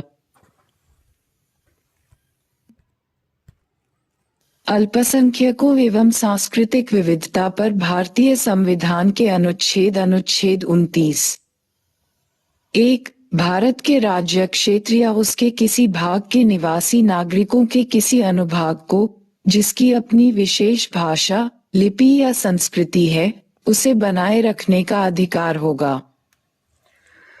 2. राज्य द्वारा पोषित या राज्य निधि से सहायता पाने वाली किसी शिक्षा संस्था में प्रवेश से किसी भी नागरिक को केवल धर्म, मूलवंश, जाति, भाषा या इनमें से किसी के आधार पर वंचित नहीं किया जाएगा। अनुच्छेद 30 1. धर्म या भाषा पर आधारित सभी अल्पसंख्यक वर्गों को अपनी रुचि की शिक्षा संस्थाओं की स्थापना और प्रशासन का अधिकार होगा। 2. शिक्षा संस्थाओं को सहायता देने में राज्य किसी शिक्षा संस्था के विरुद्ध इस आधार पर विभेद नहीं करेगा कि वह धर्म या भाषा पर आधारित किसी अल्पसंख्यक वर्ग के प्रबंध में है। भाषा के रूप में थोपा जाना। इसी प्रकार भारत में भी किसी भाषा या धर्म को किसी भी समूह पर जोर जबरदस्ती से थोपा जाना राष्ट्रीय एकता को कमजोर करता है, जो विभिन्नताओं की मान्यता पर आधारित है। भारतीय राष्ट्रवाद इसे मान्यता देता है और भारतीय संविधान इसकी परिपुष्टि करता है। बॉक्स 6.8 अंत में इस तथ्य को दृष्टिगत रखना उपयोगी है कि अल्पसंख्यक अकेले भारत में ही नहीं, सर्वत्र पाए जाते हैं। अधिकांश राज्य राष्ट्रों में एक प्रभावशाली सामाजिक समूह होता है, चाहे वह सांस्कृतिक, नृजातीय, प्रजातीय अथवा धार्मिक हो। विश्व में कहीं भी ऐसा कोई राष्ट्र राज्य नहीं है जो अन्य रूप में एक समरूप सांस्कृतिक समूह से बना हो। यहाँ तक कि जहाँ ऐसा काफी हद तक सच था, जैसे आइसलैंड, स्वीडन या दक्षिण कोरिया जैसे देशों में, वहाँ भी आधुनिक पूंजीवाद, उपनिवेशवाद और बड़े पैमाने पर हुए प्रवसन के कारण समूहों की बहुविधता पाई जाने लगी है।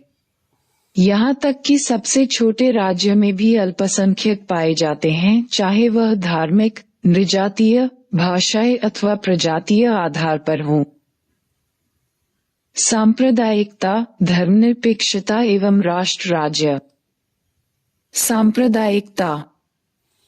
रोजमर्रा की भाषा में सांप्रदायिकता या संप्रदायवाद का अर्थ है धार्मिक पहचान पर आधारित आक्रामक उग्रवाद। उग्रवाद अपने आप में एक ऐसी अभिवृत्ति है जो अपने समूह को ही वैध या श्रेष्ठ समूह मानती है और अन्य समूहों को निम्न, अवैध अथवा विरोधी समझती है। इसी बात को और सरल शब्दों में कहें तो सांप्रदायिकता एक आक्रामक राजनीतिक विचारधारा है जो धर्म से जुड़ी होती है। यह एक अनूठा भारतीय अथवा शायद दक्षिण एशियाई अर्थ है जो साधारण अंग्रेजी शब्द के भाव से भिन्न है।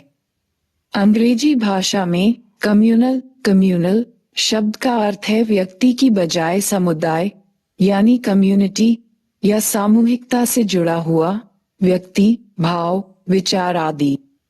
अंग्रेजी अर्थ तटस्थ है जबकि दक्षिण एशियाई अर्थ प्रबल रूप से आवेशित है। इस आवेश को सकारात्मक दृष्टि से देखा जा सकता है, यदि देखने वाला सांप्रदायिकता के प्रति सहानुभूति रखता हो अथवा नकारात्मक दृष्टि से भी, यदि देखने वाला इसका विरोधी हो। इस बात पर बल देना जरूरी है कि सांप्रदायिकता राजनीति से सरोकार रखती है, धर्म से नहीं। यद्यपि संप्रदायवादी धर्म के साथ गहन रूप से जुड़े होते हैं, पर वास्तव में व्यक्तिगत विश्वास और संप्रदायवाद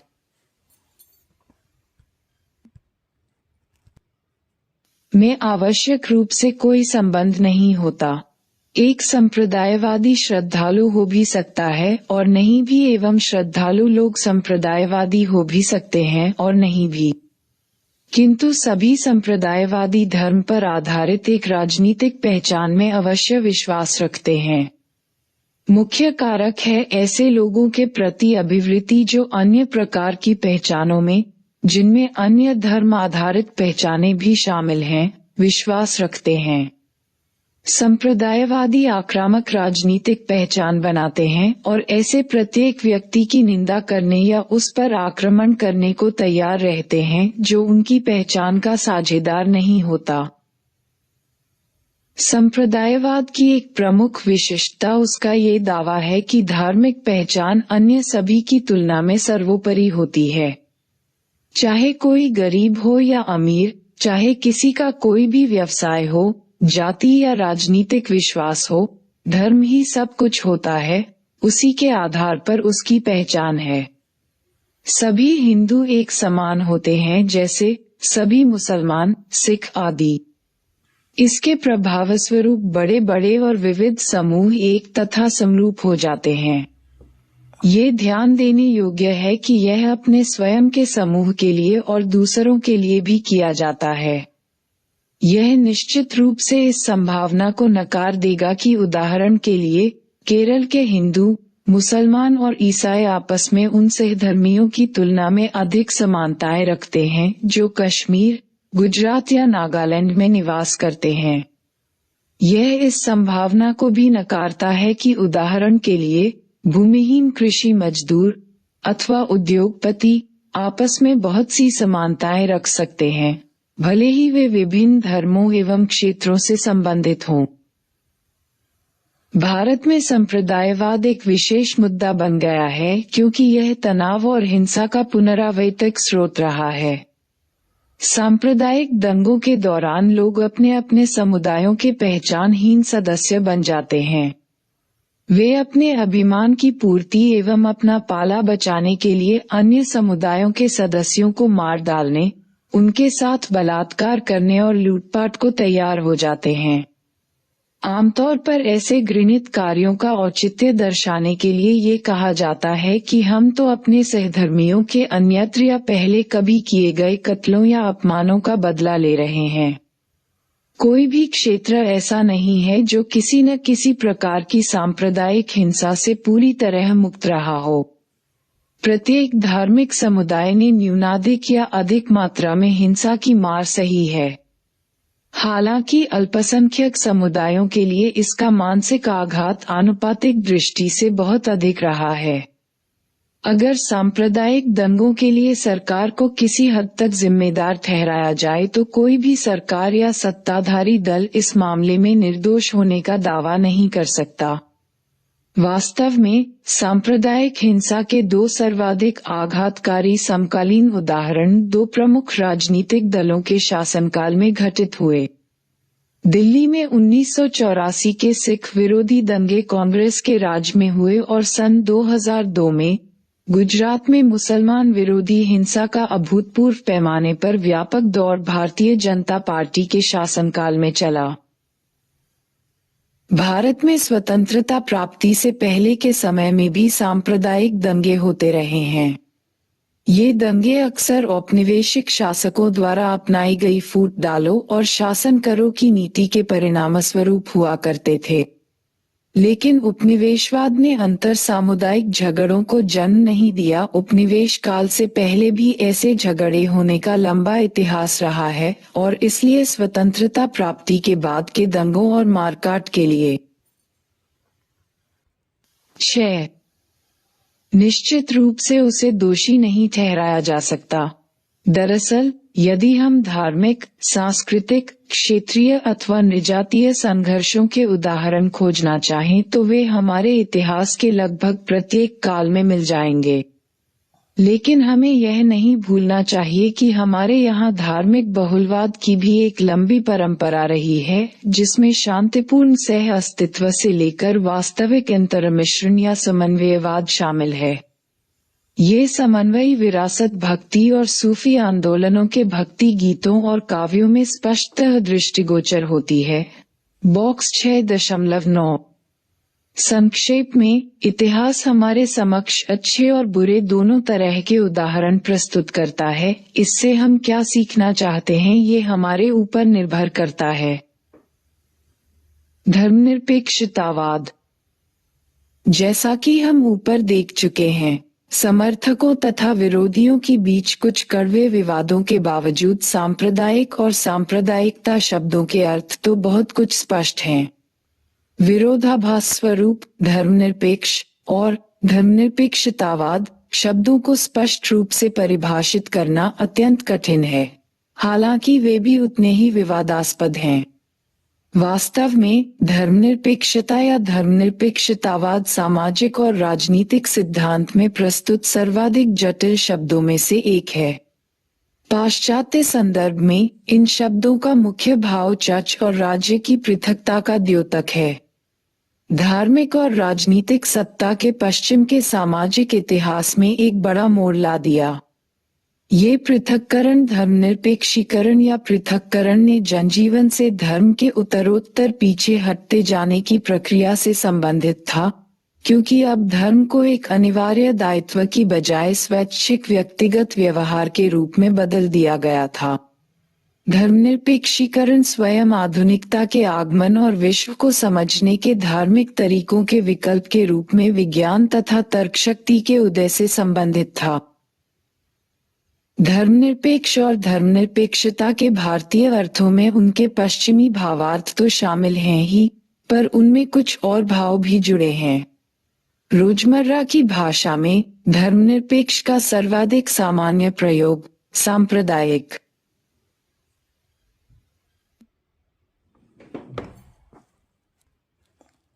के बिल्कुल विपरीत यानी विलोम के रूप में किया जाता है।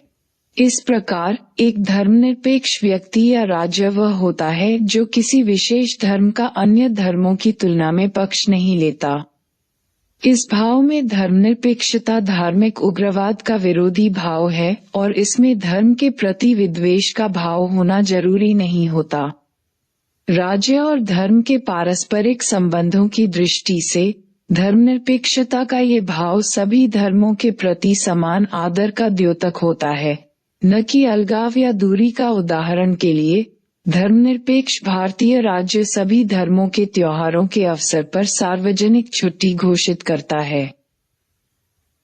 पाश्चात्य भाव के राज्य के सभी धर्मों से दूरी बनाए रखने और भारतीय भाव के राज्य के सभी धर्मों को समान आदर देने के कारण दोनों के बीच तनाव से एक तरह की कठिन स्थिति पैदा हो गई है। प्रत्येक भाव के समर्थक विचलित हो जाते हैं जब राज्य दूसरे भाव का समर्थन करने के लिए कुछ करता है। क्या एक धर्मनिरपेक्ष राज्य हज यात्रा के लिए आर्थिक सहायता प्रदान करें अथवा तिरुपति तिरुमला मंदिर परिसर के प्रबंध को देखें अथवा हिमालय के तीर्थों की यात्रा के लिए सहायता दें?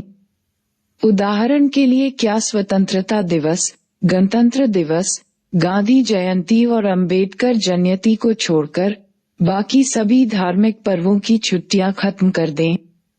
क्या एक धर्मनिरपेक्ष राज्य गोवध पर प्रतिबंध लगा दे क्योंकि गाय एक विशेष धर्म के लिए पवित्र होती है?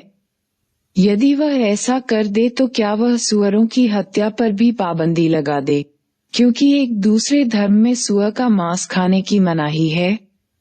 यदि सेना में सिख सिपाहियों को लंबे केश रखने और पगड़ी पहनने की अनुमति दे दी जाए तो क्या हिंदू सिपाहियों को भी सिर मुड़ाने अथवा मुसलमान सिपाहियों को लंबी दाढ़ी रखने की इजाजत दी जाए? ऐसे प्रश्नों पर तीव्र विवाद छिड़ जाएंगे जिनका समाधान बहुत कठिन होगा। भारतीय राज्य द्वारा धर्मनिरपेक्षता के लिए प्रतिबद्ध होने और साथ साथ अल्पसंख्यकों के संरक्षण का वचन दिए जाने के बीच के तनाव के कारण भी कुछ अन्य प्रकार की जटिलताएं उत्पन्न हो जाती हैं। अल्पसंख्यकों के संरक्षण के लिए यह आवश्यक है कि उनका एक ऐसे संदर्भ में विशेष ध्यान रखा जाए जहां राजनीतिक व्यवस्था के सामान्य कामकाज में उन्हें बहुसंख्यक समुदाय की तुलना में हानि पहुंचती हो। लेकिन ऐसा संरक्षण दिए जाने से तुरंत ही अल्पसंख्यकों के पक्षपात या तुष्टीकरण का आरोप लगता है। विरोधी यह तर्क देते हैं कि इस प्रकार की धर्मनिरपेक्षता अल्पसंख्यकों के मत प्राप्त करने या उनसे अन्य प्रकार का समर्थन लेने के लिए उन्हें अपने पक्ष में लाने का एक बहाना मात्र है। समर्थक ये दलील देते हैं कि ऐसे विशेष संरक्षण के बिना तो धर्मनिरपेक्षतावाद अल्पसंख्यकों पर बहुसंख्यक समुदाय के मूल्यों एवं प्रतिमानों को थोपने का एक बहाना बन सकता है। इस प्रकार के विवादों का समाधान उस समय और भी अधिक कठिन हो जाता है जब राजनीतिक दल अथवा सामाजिक आंदोलन अपने निहित स्वार्थों के कारण उन्हें हल नहीं होने देते बल्कि उन्हें बनाए रखना चाहते हैं। हाल के समय में सभी धर्मों के सांप्रदायवादियों ने गतिरोध बनाए रखने में योगदान दिया है। हिंदू सांप्रदायवादियों के पुनरुत्थान और नवाजित राजनीतिक शक्ति के कारण इस जटिल स्थिति में एक और आयाम जुड़ गया है। साफ तौर पर एक नीति के रूप में धर्मनिरपेक्षता एक सिद्धांत के रूप में और हमारे व्यवहार में इसकी समझ को बेहतर बनाने के लिए बहुत कुछ करने की आवश्यकता है। परंतु इन सब के बावजूद यह अब भी सच है कि भारत का संविधान और कानूनी संरचना विभिन्न प्रकार के सांप्रदायवाद द्वारा उत्पन्न की गई समस्याओं से निपटने के लिए काफी कुछ प्रभावकारी साबित हुई है। स्वतंत्र भारत की प्रथम पीढ़ी के नेताओं ने, जो अधिकतर हिंदू और उच्च जातियों से थे, एक लोकतांत्रिक संविधान के द्वारा शासित एक उदार धर्मनिरपेक्ष राज्य का वर्ण किया। तदनुसार एक ऐसे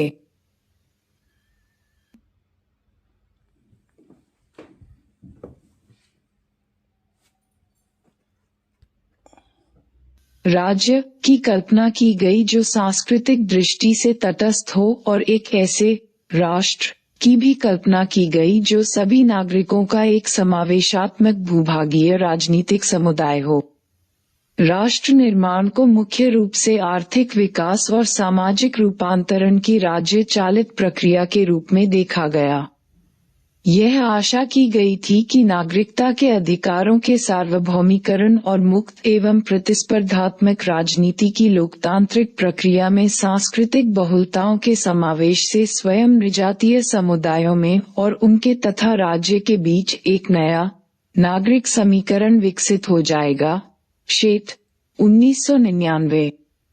हो सकता है ये आशाएं वांछित रूप में पूरी न हुई हों, लेकिन स्वतंत्रता प्राप्ति के समय से ही भारत के लोगों ने अपनी प्रत्यक्ष राजनीतिक भागीदारी एवं चुनावों के निर्णयों के माध्यम से बार बार एक धर्मनिरपेक्ष संविधान और राज्य के लिए अपने समर्थन की परिपुष्टि की है।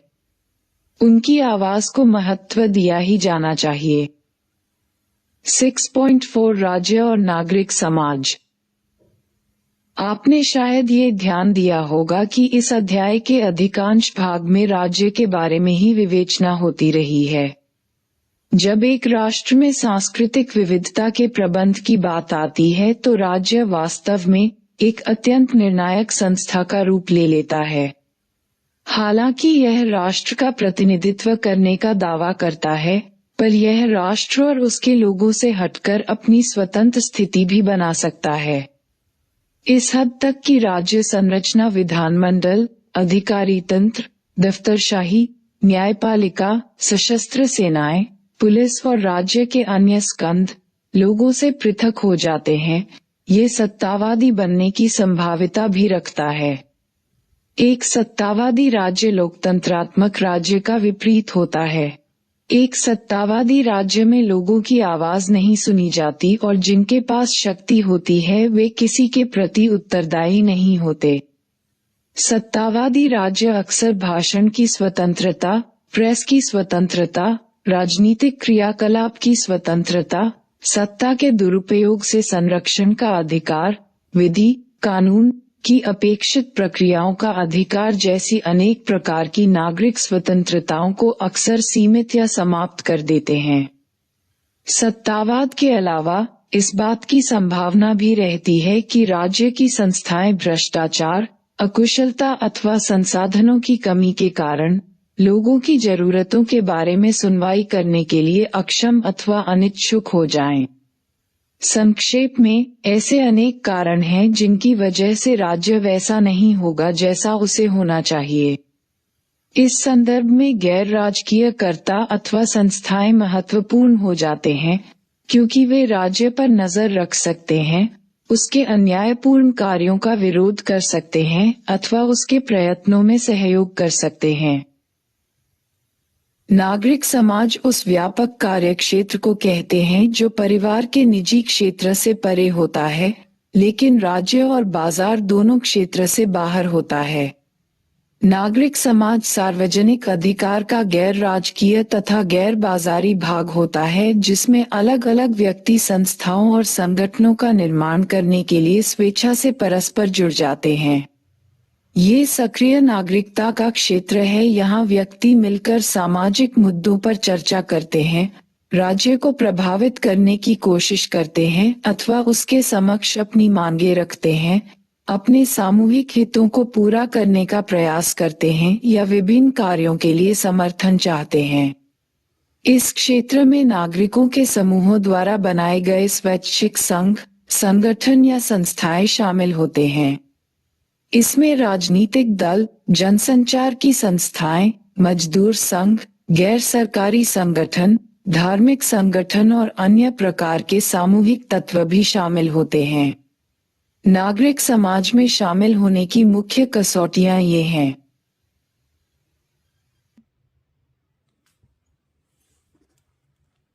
संगठन राज्य नियंत्रित नहीं होना चाहिए और यह विशुद्ध रूप से वाणिज्यिक मुनाफा कमाने वाले तत्व न हो।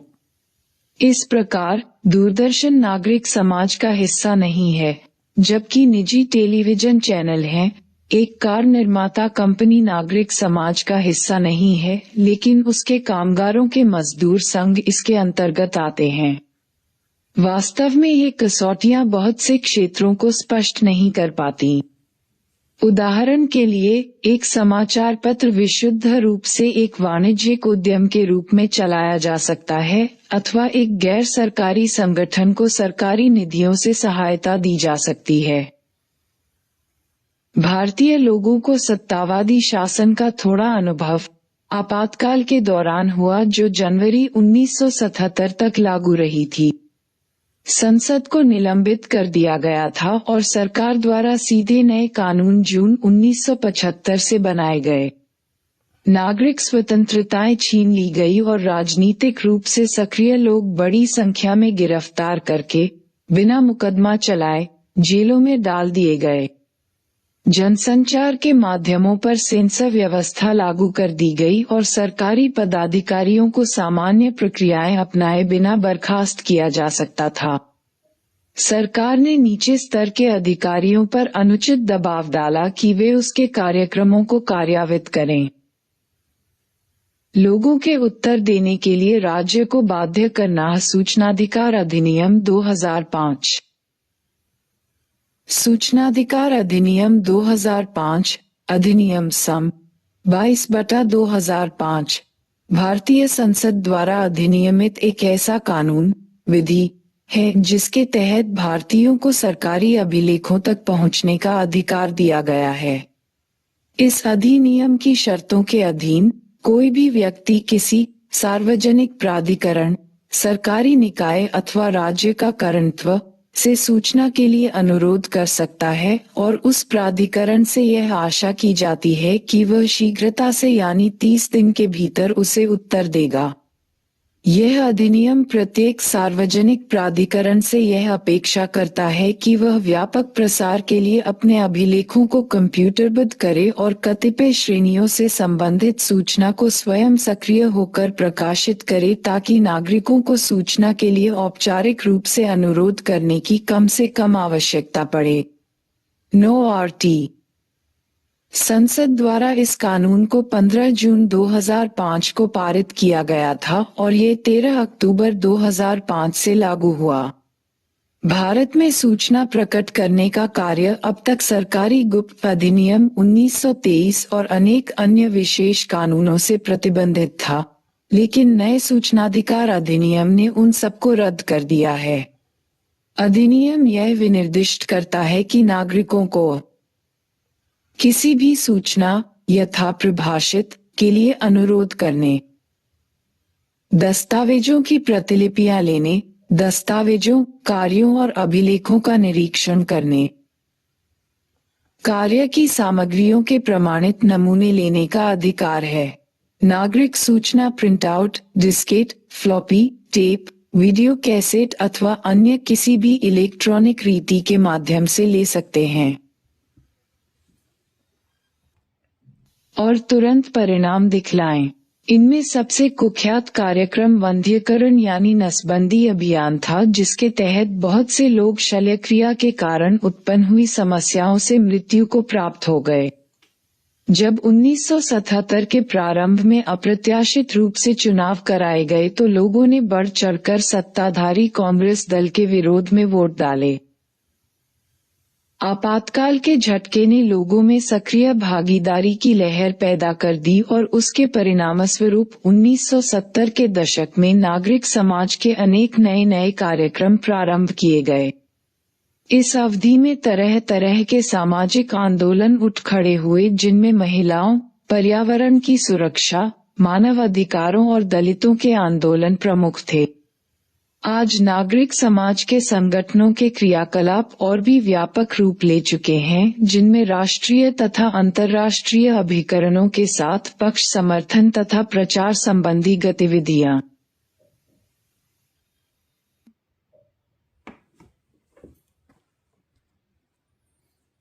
चलाने के साथ साथ विभिन्न आंदोलनों में सक्रियतापूर्वक भाग लेना शामिल है। विविध प्रकार के मुद्दों को उठाया गया, जिसमें भूमि संबंधी अधिकारों के लिए जनजातीय संघर्ष, नगरीय शासन का हस्तांतरण, स्त्रियों के प्रति हिंसा और बलात्कार के विरुद्ध अभियान, बांधों के निर्माण अथवा विकास की अन्य परियोजनाओं के कारण विस्थापित हुए लोगों का पुनर्वास, मशीनों की सहायता से मछली पकड़ने के विरुद्ध मछुआरों का संघर्ष, फेरी लगाकर सामान बेचने वालों या पटरी पर रहने वालों का पुनर्वास, गंदी बस्तियां हटाने के विरुद्ध और आवासीय अधिकारों के लिए अभियान, प्राथमिक शिक्षा संबंधी सुधार, दलितों को भूमि का वितरण आदि शामिल हैं। नागरिक स्वतंत्रता संगठन राज्य के कामकाज पर नजर रखने और उससे कानून का पालन करवाने की दिशा में विशेष रूप से महत्वपूर्ण रहे हैं। जनसंचार माध्यमों ने भी, विशेष रूप से इसके उभरते हुए दृश्य और इलेक्ट्रॉनिक खंडों ने उत्तरोत्तर बढ़ती हुई सक्रिय भूमिका अदा की है। हाल उठाए गए उल्लेखनीय कदमों में सूचना के अधिकार के लिए चलाए गए अभियान को सबसे अधिक महत्वपूर्ण कहा जा सकता है। इसकी शुरुआत ग्रामीण राजस्थान में एक ऐसे आंदोलन के साथ हुई थी, जो वहां गांवों के विकास पर खर्च की गई सरकारी निधियों के बारे में सूचना देने के लिए चलाया गया था। आगे चलकर इस आंदोलन ने राष्ट्रव्यापी अभियान का रूप धारण कर लिया। नौकरशाही के प्रतिरोध के बावजूद सरकार को इस अभियान की सुनवाई करनी पड़ी और औपचारिक रूप से एक नया कानून बनाना पड़ा, जिसके तहत नागरिकों के सूचना के अधिकार को मान्यता दी गई। बॉक्स 6.10।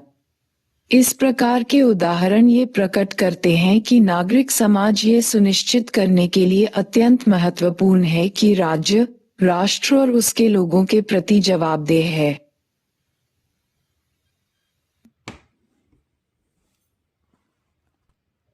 एक, सांस्कृतिक विविधता का क्या अर्थ है?